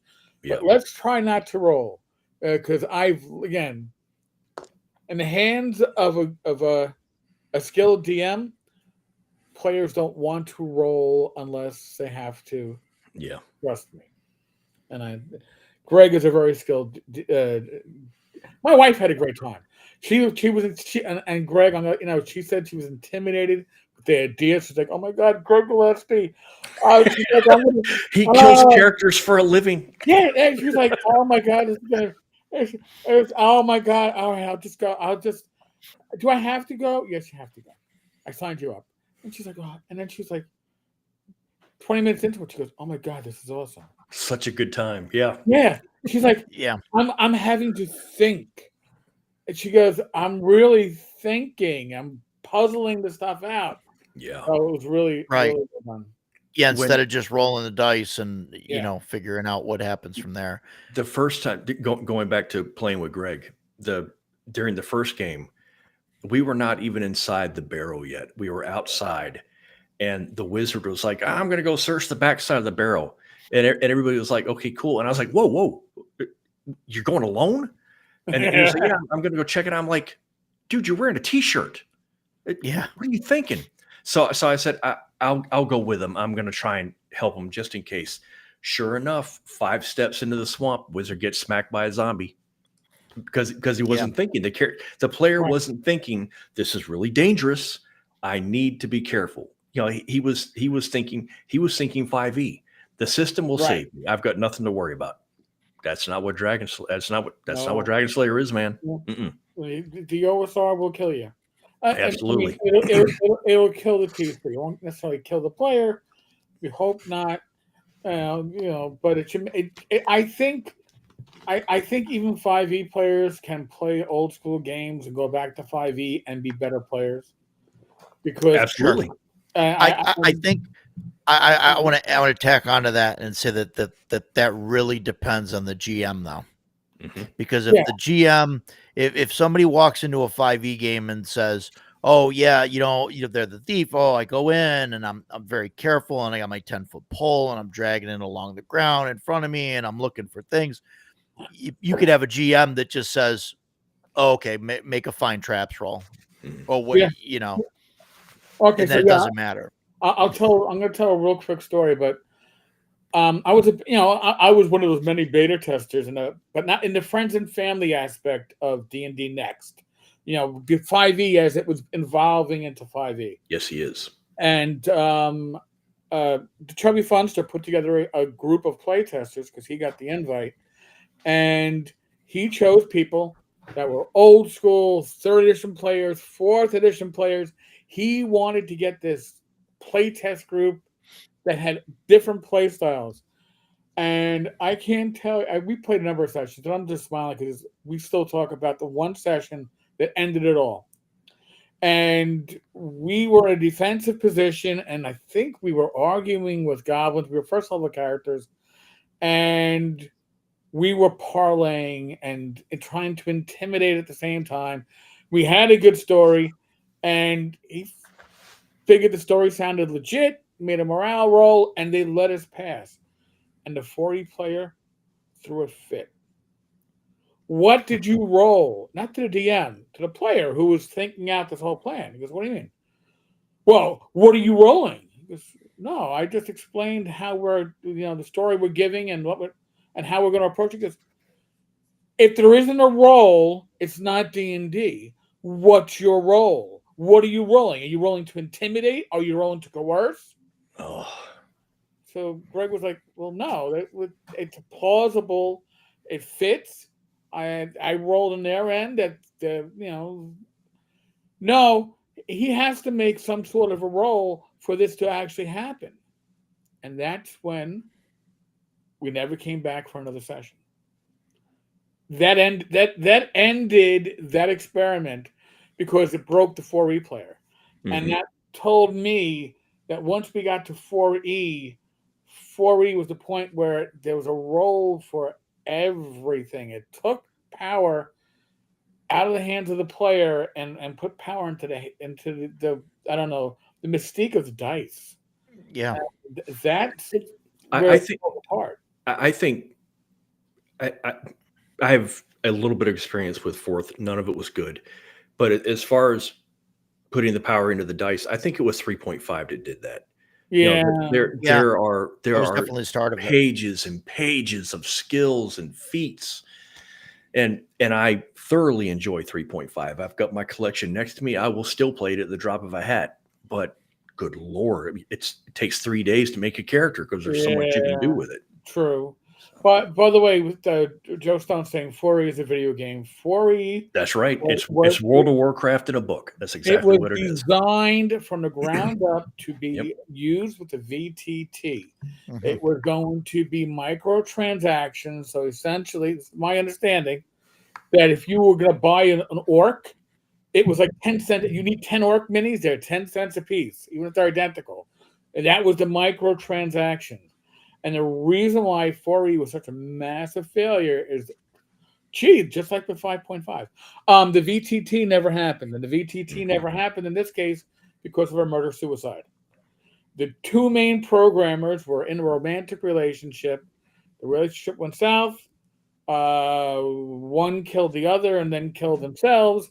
Wow. And I did not know that. Oh, yeah. And then that's when this came to a screeching halt. Now, it didn't help that the 3D graphics they had for the dice rolling were literally cribbed from Fantasy Grounds.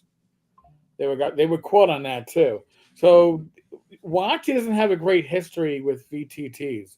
Yeah. So when I saw Project Sigil coming around, I was like, oh, this would be interesting. And as a side note, I got my invite to playtest Project Sigil, and then a week later, it was canceled. I couldn't get in anyway because I use a Mac, but I was like, oh, I got an invite. That's cool. It must mean it's be a dead project. And I was joking when I said that. And then they killed it a week later. So there you go.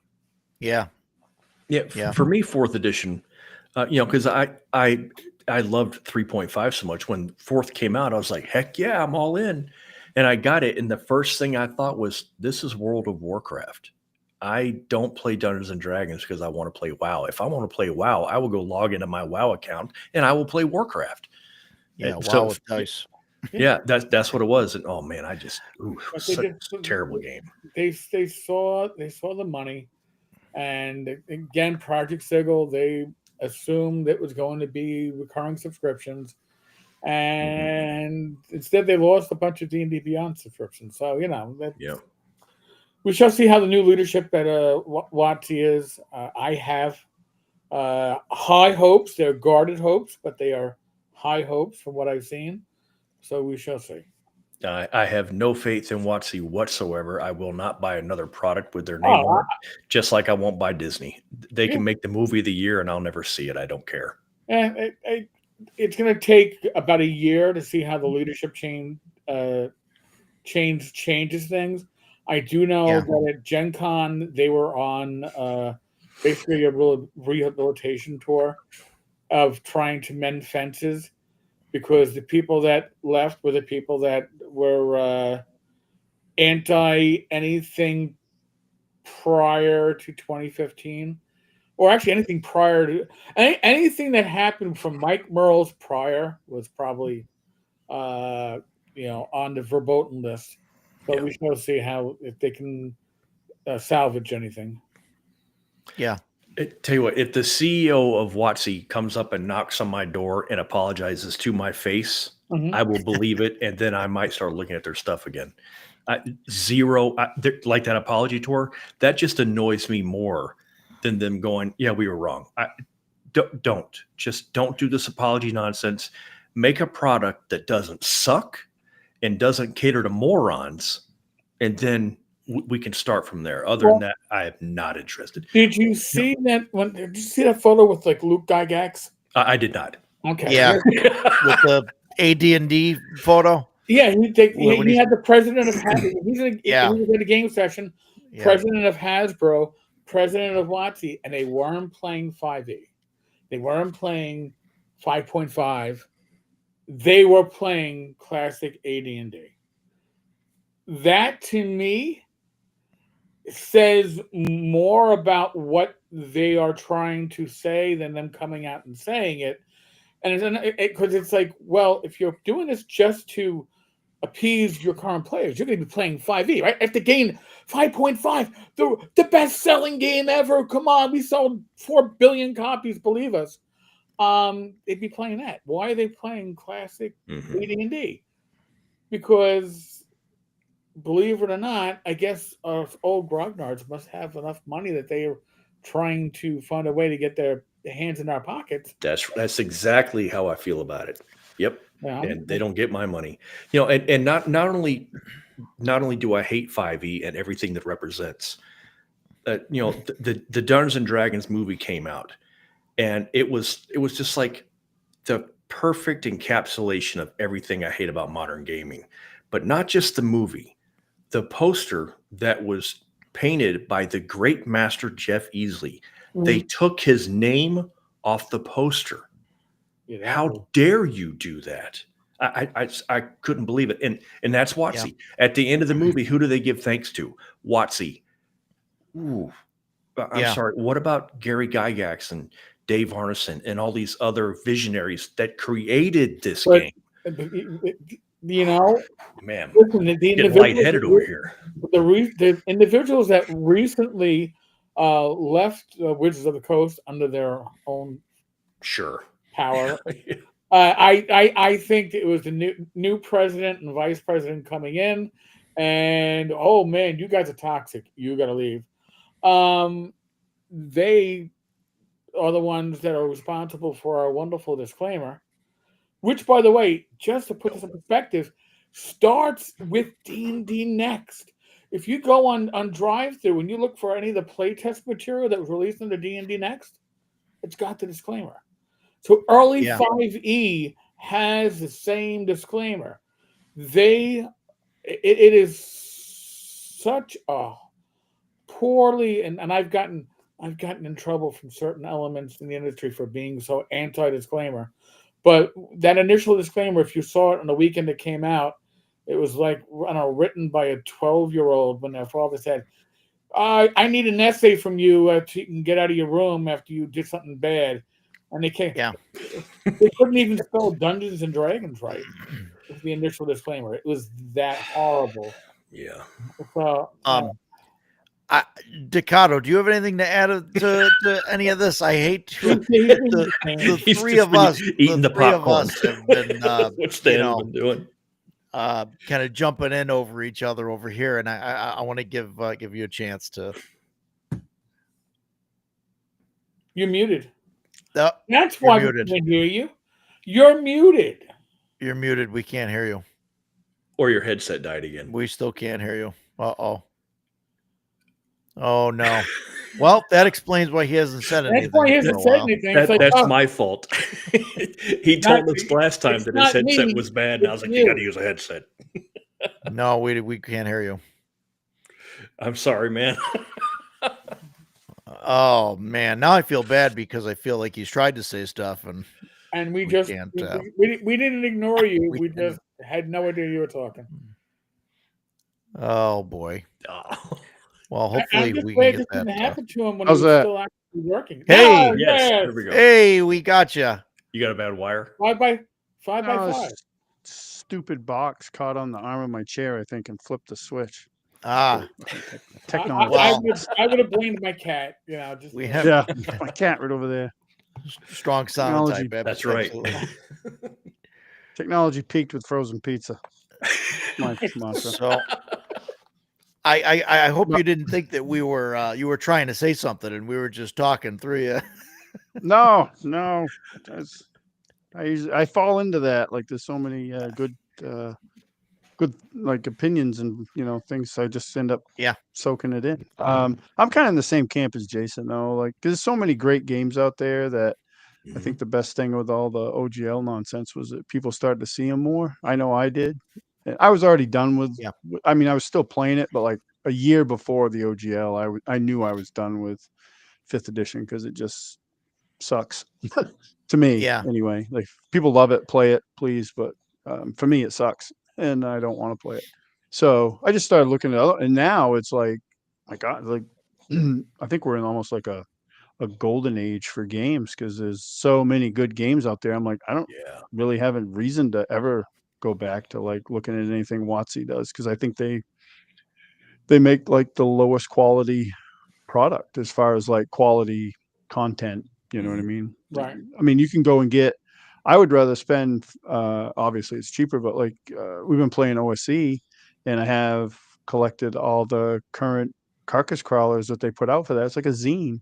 Oh, it's awesome. And those things are 1,000 times more useful than any extra book I bought from WotC that just kind of ruined the game, made it worse. These are all just kind of well crafted and simple to add into your system. Whereas like with WotC, with Tasha's came, it totally changed that game. Like there was, because I was running it at the time, and you could tell when somebody was playing a character from Tasha's because they were like, extra powered superhero just showed up. You're That's talking about Tasha's. you're talking about the Tasha's book from 5th edition. Yeah. Yeah. Cauldron of everything or something. I had stopped playing 5e by then, and I don't. Yeah, I think Morton King's sadly book still was the were. last one that I ever saw.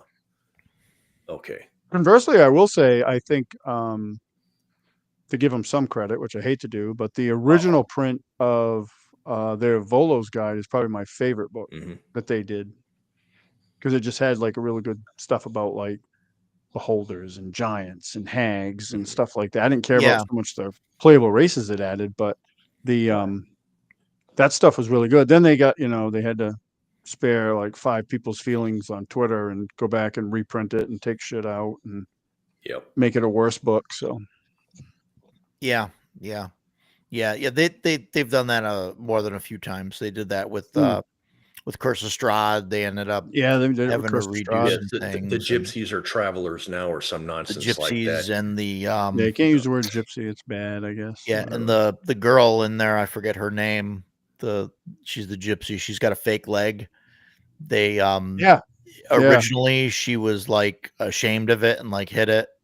And then they changed it so that she's like proud of it or something or other. I waves it around or whatever. It's stupid. I mean, and they gave in the original, because I have the original, the reason she hid it was because she didn't want her enemies to know that she had it. Because obviously it's a weak point, right? Like if I know you got a bum knee and you and I are going to get into a fight, the first thing I'm kicking gonna do that is stump kick you in out. that knee. That's right.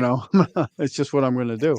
So it made total sense. But again, the 5 people on Twitter that they try to appeal to, ultimately they've ruined their game because of it, my opinion. Yeah. I think like what Death Angel says here, Tabaxi Monk and stuff, and banning all non-standard racing classes. That's part of it for me in like 5e. If I'm going to run a big campaign, I generally try and be like humanocentric or make it more advantageous to be a human and have just a couple options for other kind of races. Just the old standard is fine. I mean, there's some extras you can throw in here and there. I've always been partial since early Dragon magazine to the half ogre. One, because I look like one and am built like one, but I've always just liked that, so I've allowed those in my game before. But I had a Tabaxi Rogue in my 5e campaign. It was played great by the player. He did a great job, but it was a frustrating class to try to DM because he was nigh untouchable. Like it just great, and he did a great job playing him and took a lot of risks, but it was really hard to challenge. Yeah, him. I think it's okay if you have like a couple of those things, but once Sure. you start adding in, 20 different, races that are all better than humans and nobody wants to Why play play a human, human? like, Yeah. it that like really ruins it for me. Like I I don't mind. I don't mind, like some people get down, especially I think in the OSR, they get down really on those like type of, and I don't mind it so much if it's inherently built into the game, but it never was with D&D. So for Right. me, who played it since I was a little kid, you start adding on all these weirdo races. Not the half the that's ogre important, has. I'll tell you that much. It just doesn't seem like the same game. Whereas I can play Dragonbane and run around with mallards and wolfkin, and that's Right. part of the game. But That's right, fine. No that's problem. yes. we talked a little bit about this in person, and I know Jason and I have had this thing, and like I'm okay with Dragonbane with the duck and the wolfkin because they're the playable like races that are there, and like that's Right. all there is.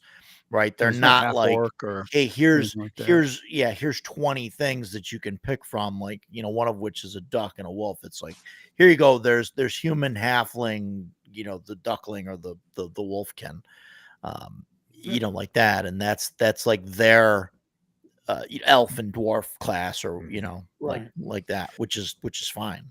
Yeah, I don't like the way 5e treated non-human races, and 3.5 did this a little bit, especially later on in the run. It takes the mystique away from these races. The tiefling. Okay, a tiefling is a demon spawn. How can this be so common? What the hell's going on in this plane where demons are running amok, producing these? It's just ridiculous to me. Well, no, come on.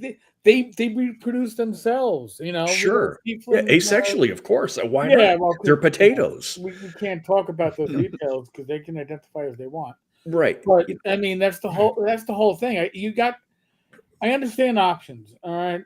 And listen, you want to do your own world. I go back to my college days. The DM that had winged halflings, whatever, dude. Whatever floats your boat. It's your world. That's great. But when you add too many pieces, like to anything that we had the baking a cake analogy earlier. If you add too many, like, I want to add M&Ms and chocolate chips, and what about the Reese's Pieces? How about we add some cotton candy and some broken up candy canes to that mix while you're at it? Oh, and some Jolly Ranchers. You can't. You get too much into it now.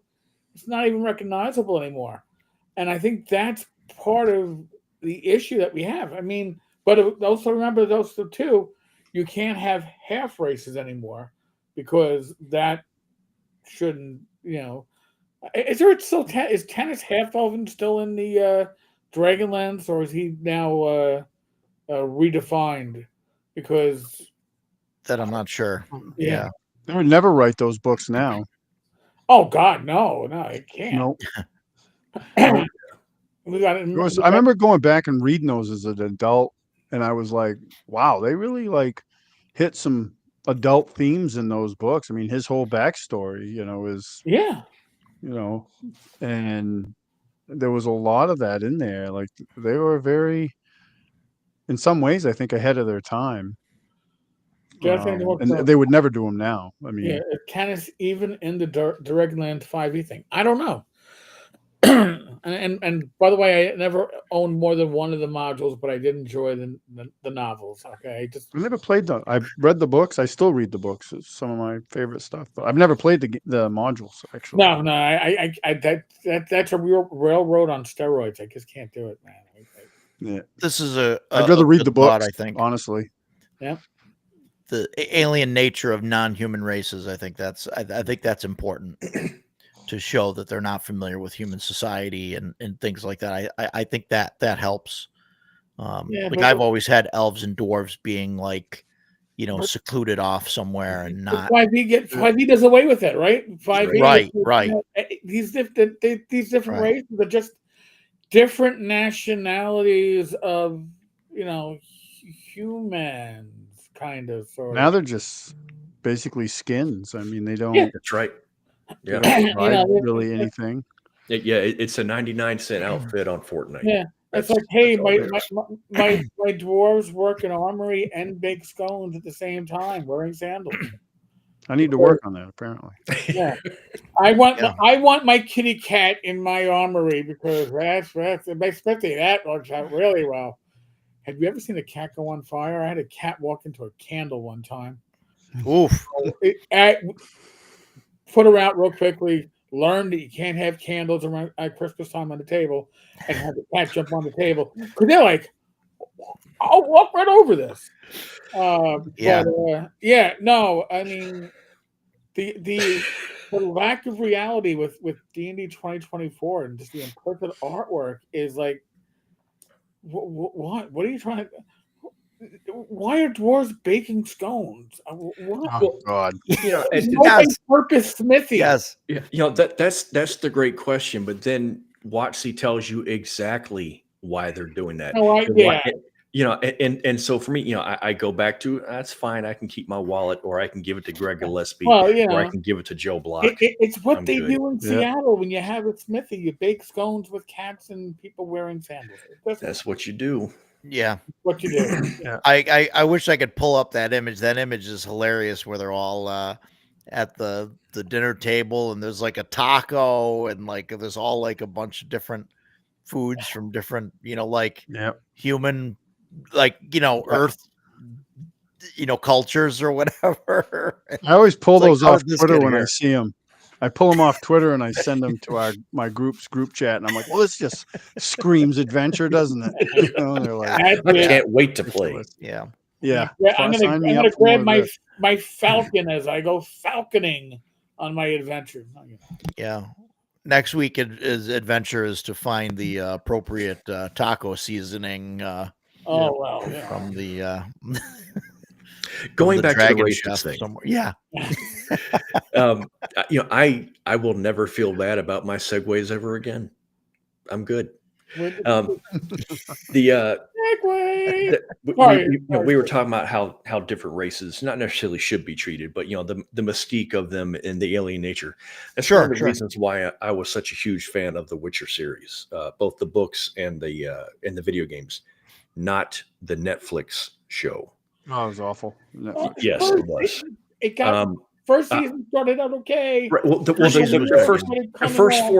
first four episodes of season 1 mirror the first book almost letter for letter. Yeah, so and then that was good. Started coming off, and it's like, but I really like the way that humans and non-humans interact in the Witcher series. And the whole story is it was these two spheres that the convergence.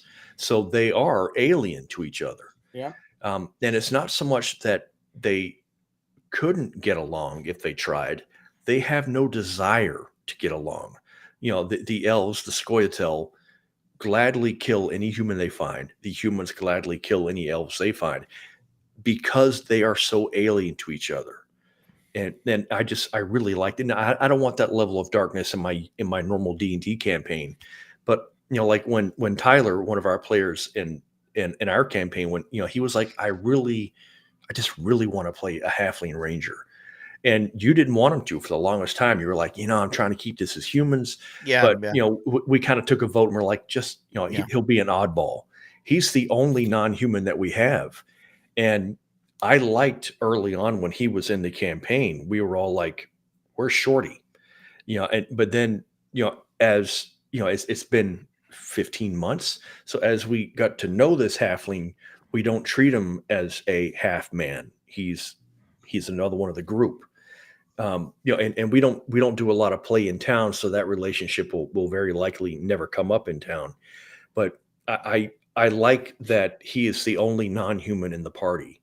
It's like we found an elf NPC once, And in fact, she was dead. I had to use my speaker with dead. That's the only way. That's the only way we ever even interacted with her. And so I like that. It keeps the non-humans non-human. It keeps them alien, and I think that's great. So when we find an ancient elven rune, we're like, wow, this is really foreign to us. I think that's great. Oh, by the way, I wanted somebody had mentioned something about an OSR knitting book.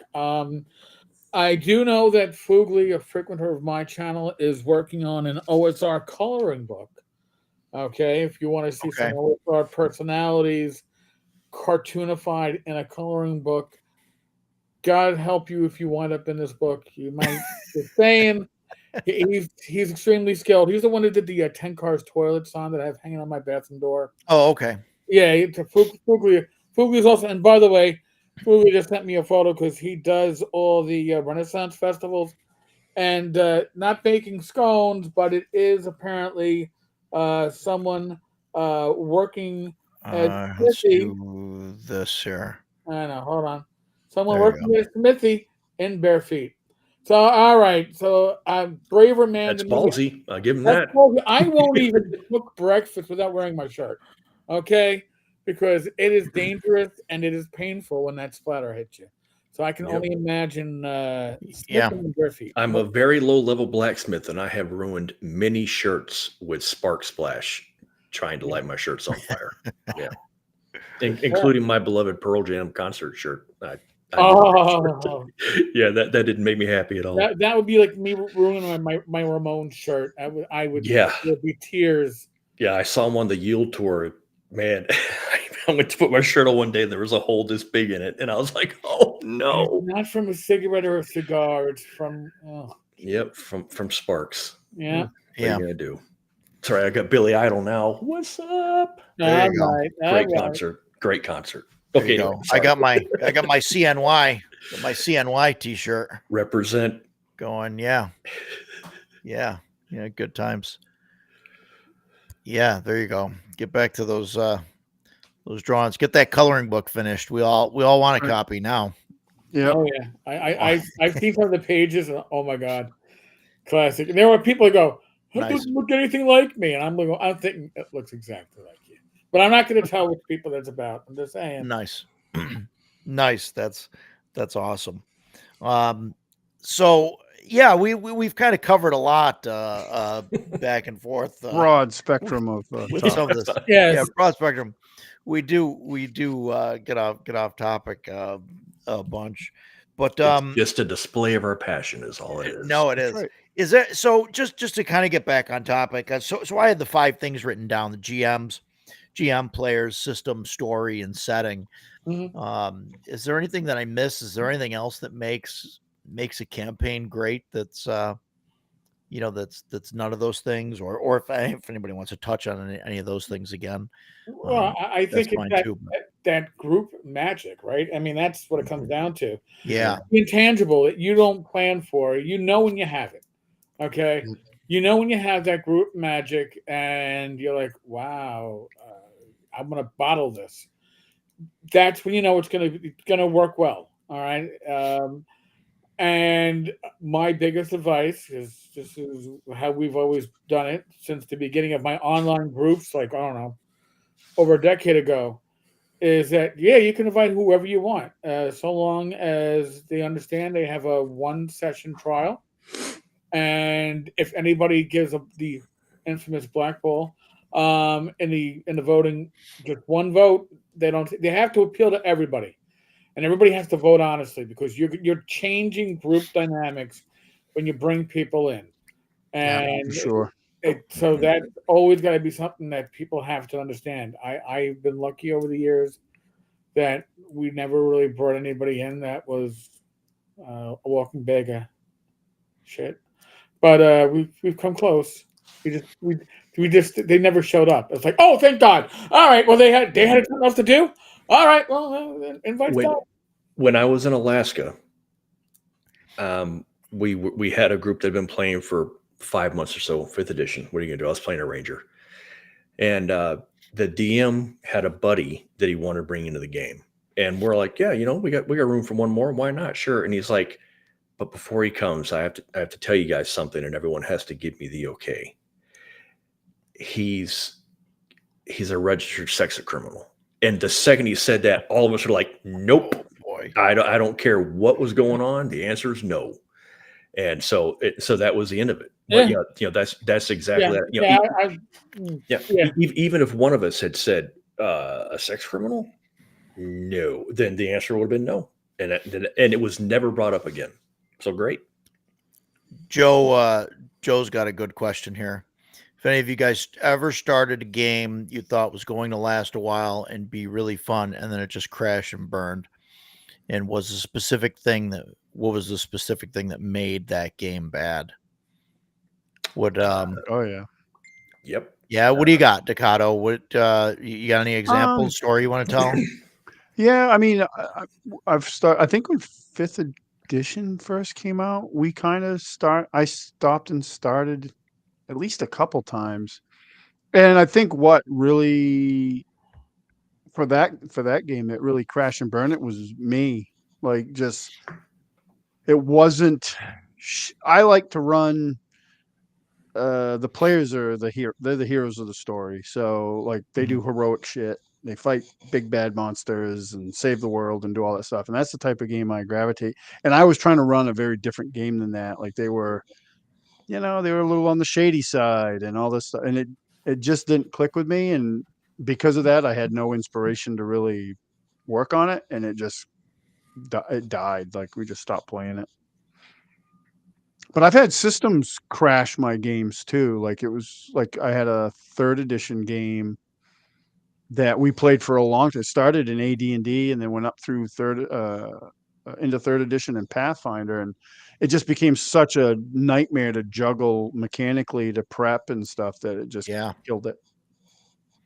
Yeah, I feel that it took a while for us in 3.5, like several years, of playing before it got to that point where it was like unmanageable. And I've said this before. I think somewhere around 12th level or so, somewhere between 12 and 15, I think is where 3.5 really starts to fall 15, apart. 16th level, and that's problematic because everything's you're rolling. Everybody's got like 4 or 5 attacks. You're rolling like plus 20 something to hit, and I mean, monster stat block is like multiple pages. I'm huge. I can't remember all this. Like that's why I'm drawn to like CNC because it's like, oh, what do you need?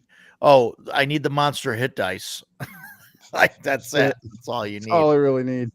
Yeah. You can make up stuff on the fly so easy with that, and other OSR games. But yeah, that's what killed it for me. Was either not the style of game that I'm used to running, that I like to run, which then kills my interest. So that's not going to get the game to progress, or mechanically it just becomes such a pain for me to run that I'm just not going to do it. See, for me, I had great plans. I was running Lost City of Baracus from Frogod, Sword and Wizardry. Campaign kicked off really well, and I had a 2-part session, which we had to end as half the party was either dead or dying, fighting a dragon. They were all like 5th level, unbalanced. They should have avoided it.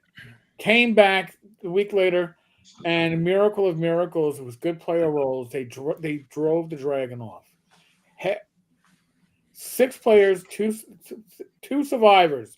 They fought off the dragon. It fled. They raided the treasure, and then everybody's like, "Well, we're not going to ever top that." And the 4 players that lost their PCs like, "Well, I'm not invested in it anymore because I'm dead." And it's like, all right, well, I guess we're fuck. All right, like we're done. I mean, and they're right. You're not going to top that. At 5th level, you pushed off. It wasn't an old dragon, but still, you drove off a young dragon, and you had 2 survive. Yeah, all right. Then climaxed early. It's like 18-year-old sex. I mean, you're done, and you're like, what happened? And that was that case. So, do you think that Swords and Wizardry is a good system to run like a long-term campaign in? If you're gonna run Swords of Wizardry for a long-term campaign, use the complete rules because you get all the classes that will allow you to. And then I'm gonna tell you right now, you're gonna want to, because we're all tinkerers, you're gonna want a house rule. You're gonna want to steal something from Dragon Slayer because Dragon Slayer has some pretty nifty rules. Or you're gonna want to steal something from Hyperborea, which you can do and you won't break the rules. For me and how I tend to run campaigns, my players and I generally run out of steam around 7th or 8th level because 4th level spells are about as powerful as we want before the wheels fall off the cart and it gets wonky. I mean, every session kind of turns into a DCC session. Either it goes horribly well for the players or it goes horribly horrible for the players. It's one extreme or the other. It's never like a well balanced because 5th level spells get swingy. So when I expanded Swords and Wizardry Light with James Bond, we expanded it to 7th level. That was actually Bill Webb telling us you can't stop at 6th, and we're like, well, 3rd level spells. You need 4th level spells. But that to me is the point where if you go beyond that, the campaign has to change, right? You got to change to domain play, or you're only going out for Earth.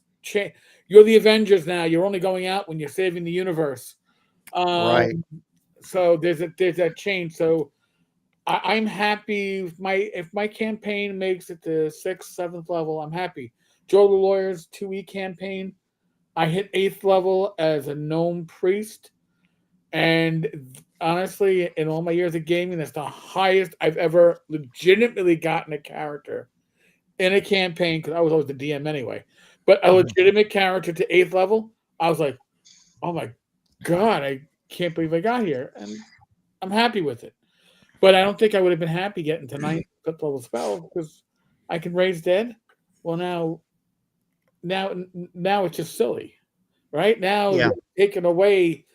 Oh, well, sure, I'll take the risk. Eric can always just raise me. Now that's so. That's for me. That's where campaigns break. Yeah, up. I don't like and I think that's where, like in my game, we've got some characters that are like 9th level, and I'm trying to get them to, like, move more into like a domain play, or more like, like get the character to retire. And I mean, there's things that like they got to finish up currently and things like that are out there that, I'm not going to force them into retirement.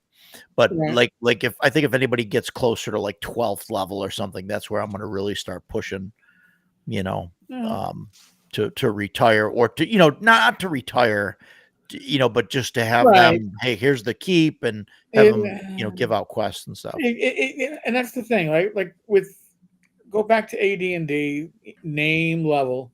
When you got all your followers, you built your stronghold, you built your keep. 9th level and stuff, Why would if your character is now responsible for this fiefdom, why are they going out there risking their lives to kill dragons or any of that? Right. Why?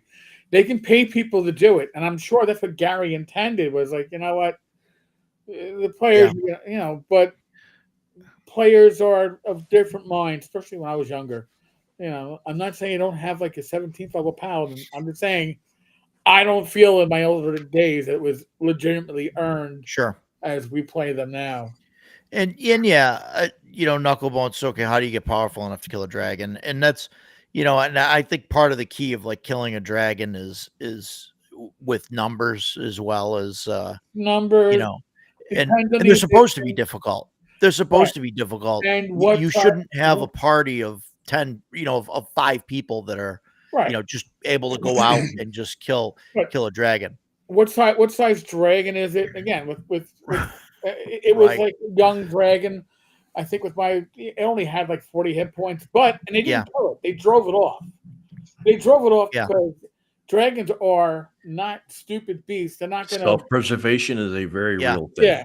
Yeah. So I mean, it's like that the Elmore painting there we've talked about a couple times on the show, but the Dragon Slayers. the Dragon or Slayers, the Dragon Elmore Hunters. I painting. think it's called Dragon Hunters. I'm not sure. Though. Yeah, and there's like 4 of them, and they've got this dragon that's like Slightly larger than a gecko.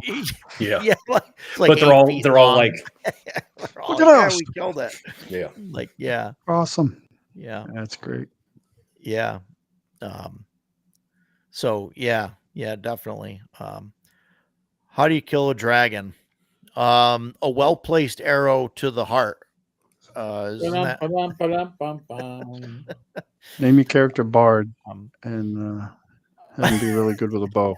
Give him a black There- arrow. there you go. There you go. Black arrow. Yep. yeah, how do you kill a dragon? So I, on that, and this is like off topic, right? But like, I like how they did that, and like in the Lord of the Rings movies, there, where like they made it a thing. Like you gotta find this thing, and you gotta hit this dragon in the right spot, and like do this thing. And it wasn't like it was like no, the thing doesn't have any stats. It doesn't have any hit points. Like this is the only way to do it. You gotta. You have to make you- this you- basically a called shot, Yeah. critical hit. That's like the only way to bring the thing down, and I like that. And so, like, yeah, when you say like ambush with grand battery of artillery and stuff like that can help it. That helps the Yeah. situation, and that's kind of how like you got to go at it. Like you need an army, I think, to do it, because when 5 characters can just take down like this huge dragon, I think it takes away from Cheapens it. yeah, right. Excuse me. No, we're used to. Yeah, Paul Burns, you kill a dragon with plot. That's how you do it. That's how you do The it. best way. That's how Disney keeps characters alive. There you go. It's true. There you go. For Um, sure. But yeah, but that's like, and we've talked about that before with characters getting high enough level where they're going after gods and stuff. And I thought it was a big mistake to start putting stats for gods in the books and things like that, because people just want to go after them, and Well, it says here Thor only has 96 hit points. I've got 140. yeah, But I can yeah. take him. yeah, there you go. Mhm. 5e made Yes, it it easier to did. kill dragons, definitely. Yes, And it I think They're just bags some of of hit that points. some of that too, though, is I don't Poor know if I DMing. blame 5th edition for this or whatever, but yeah, poor DMing, Mhm. where you've got an influx of people coming in to play the game, and they just see these stats and like what the thing can do, and they're not thinking like, oh, a dragon's going to be in the air, like doing these kind of swoop in, dragon breath, fly away, come back. Like, so they just put the dragon on the ground in a cave in front of the group, and the group just wails on it, until it's dead. So yeah, a lot of that's the GM, I think, into doing that. Mhm. That's definitely one way to do it.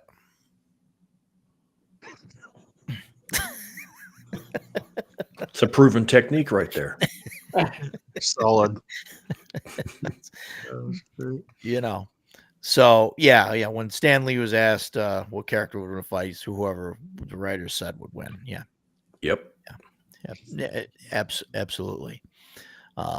So yeah, and like yeah, and in my game, I'm on the dragon thing. I know in my game, there's a couple dragons that are out there that the party can't really deal with, and they're not really like a huge threat. I mean, they're a threat, but they're not like actively attacking the town or people or whatever, because there's no one that is really high enough level to challenge the dragon. So so the one dragon that I have collects a toll via some kobolds when people pass by, and that's kind of how that goes. And the players they have yet to say, hey, maybe we should go kill the dragon because he's got all the riches and stuff, because it's a dragon, and they're He's 9th really level. big, and he's flying around, and he's red. So Yeah. common sense has prevailed thus far.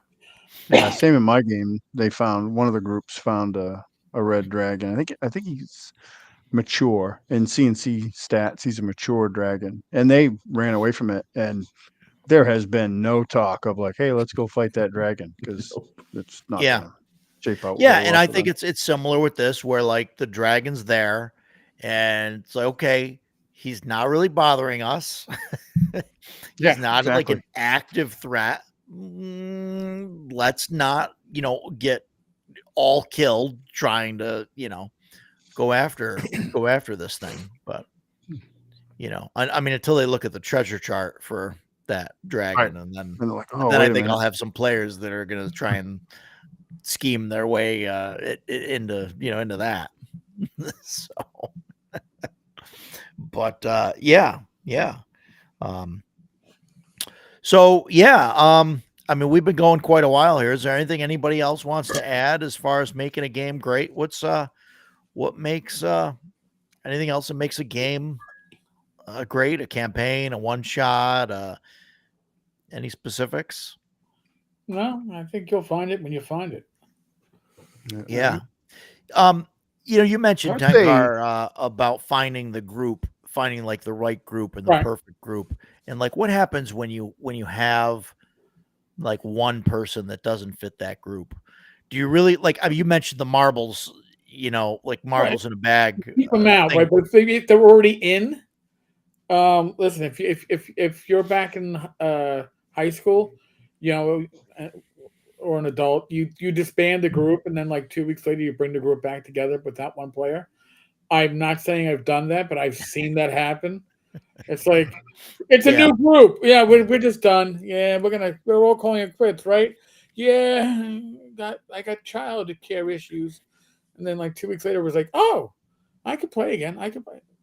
I'm not saying that's a great solution. Nobody wants to hear that they are the one, right? Yeah. I don't have a. I could probably do a whole episode of Gamers Health on how to handle it, and I'll never have the right answer. Yeah. We ran into that situation recently. Where we had a problem player that had gotten worse over time, and I don't know. I don't know if he was off his meds or I don't know. It just was, problematic, and when I talked to him, and it was, it was an issue, and it was kind of like a hard situation, Mhm. But yeah, he's gone now, and we handled it that way. But and new players coming on, you mentioned like giving people like a one. Yeah, and let them know. Listen, it's Yeah. we're going to give you a session tryout. If letting you know right now, I play with a bunch of assholes, and they don't like anybody. That's how you cut it up. Like, I play with a bunch of assholes. They don't like anybody, so don't have high expectations. Yeah, and that's what we've done. Is we've done like the last time somebody new showed up, I ran a one shot like in the game world with different characters somewhere else, and then we kind of all talked about it afterwards and was like, okay, do we like this guy? Do we think do we think he's going to work out? And it ended up working out. Great. And again, going to the black ball analogy that you used earlier, if one of us had said no way, then okay, keep looking. Yeah. Right. Shellback says gold for XP and strict timekeeping, and I do variations on both of those. Yeah, which is fantastic. I love it. But yeah, what's depends on how bad the match is. Integrated players who's odd man out, took time, is now well liked and welcome. Yeah, no, and that definitely can happen. You can definitely have somebody that comes around, and goes in the right direction. You might be able to mold them it took into us over a player year you want. to kick out the problem player. I mean, good Lord, we gave that guy some chances. But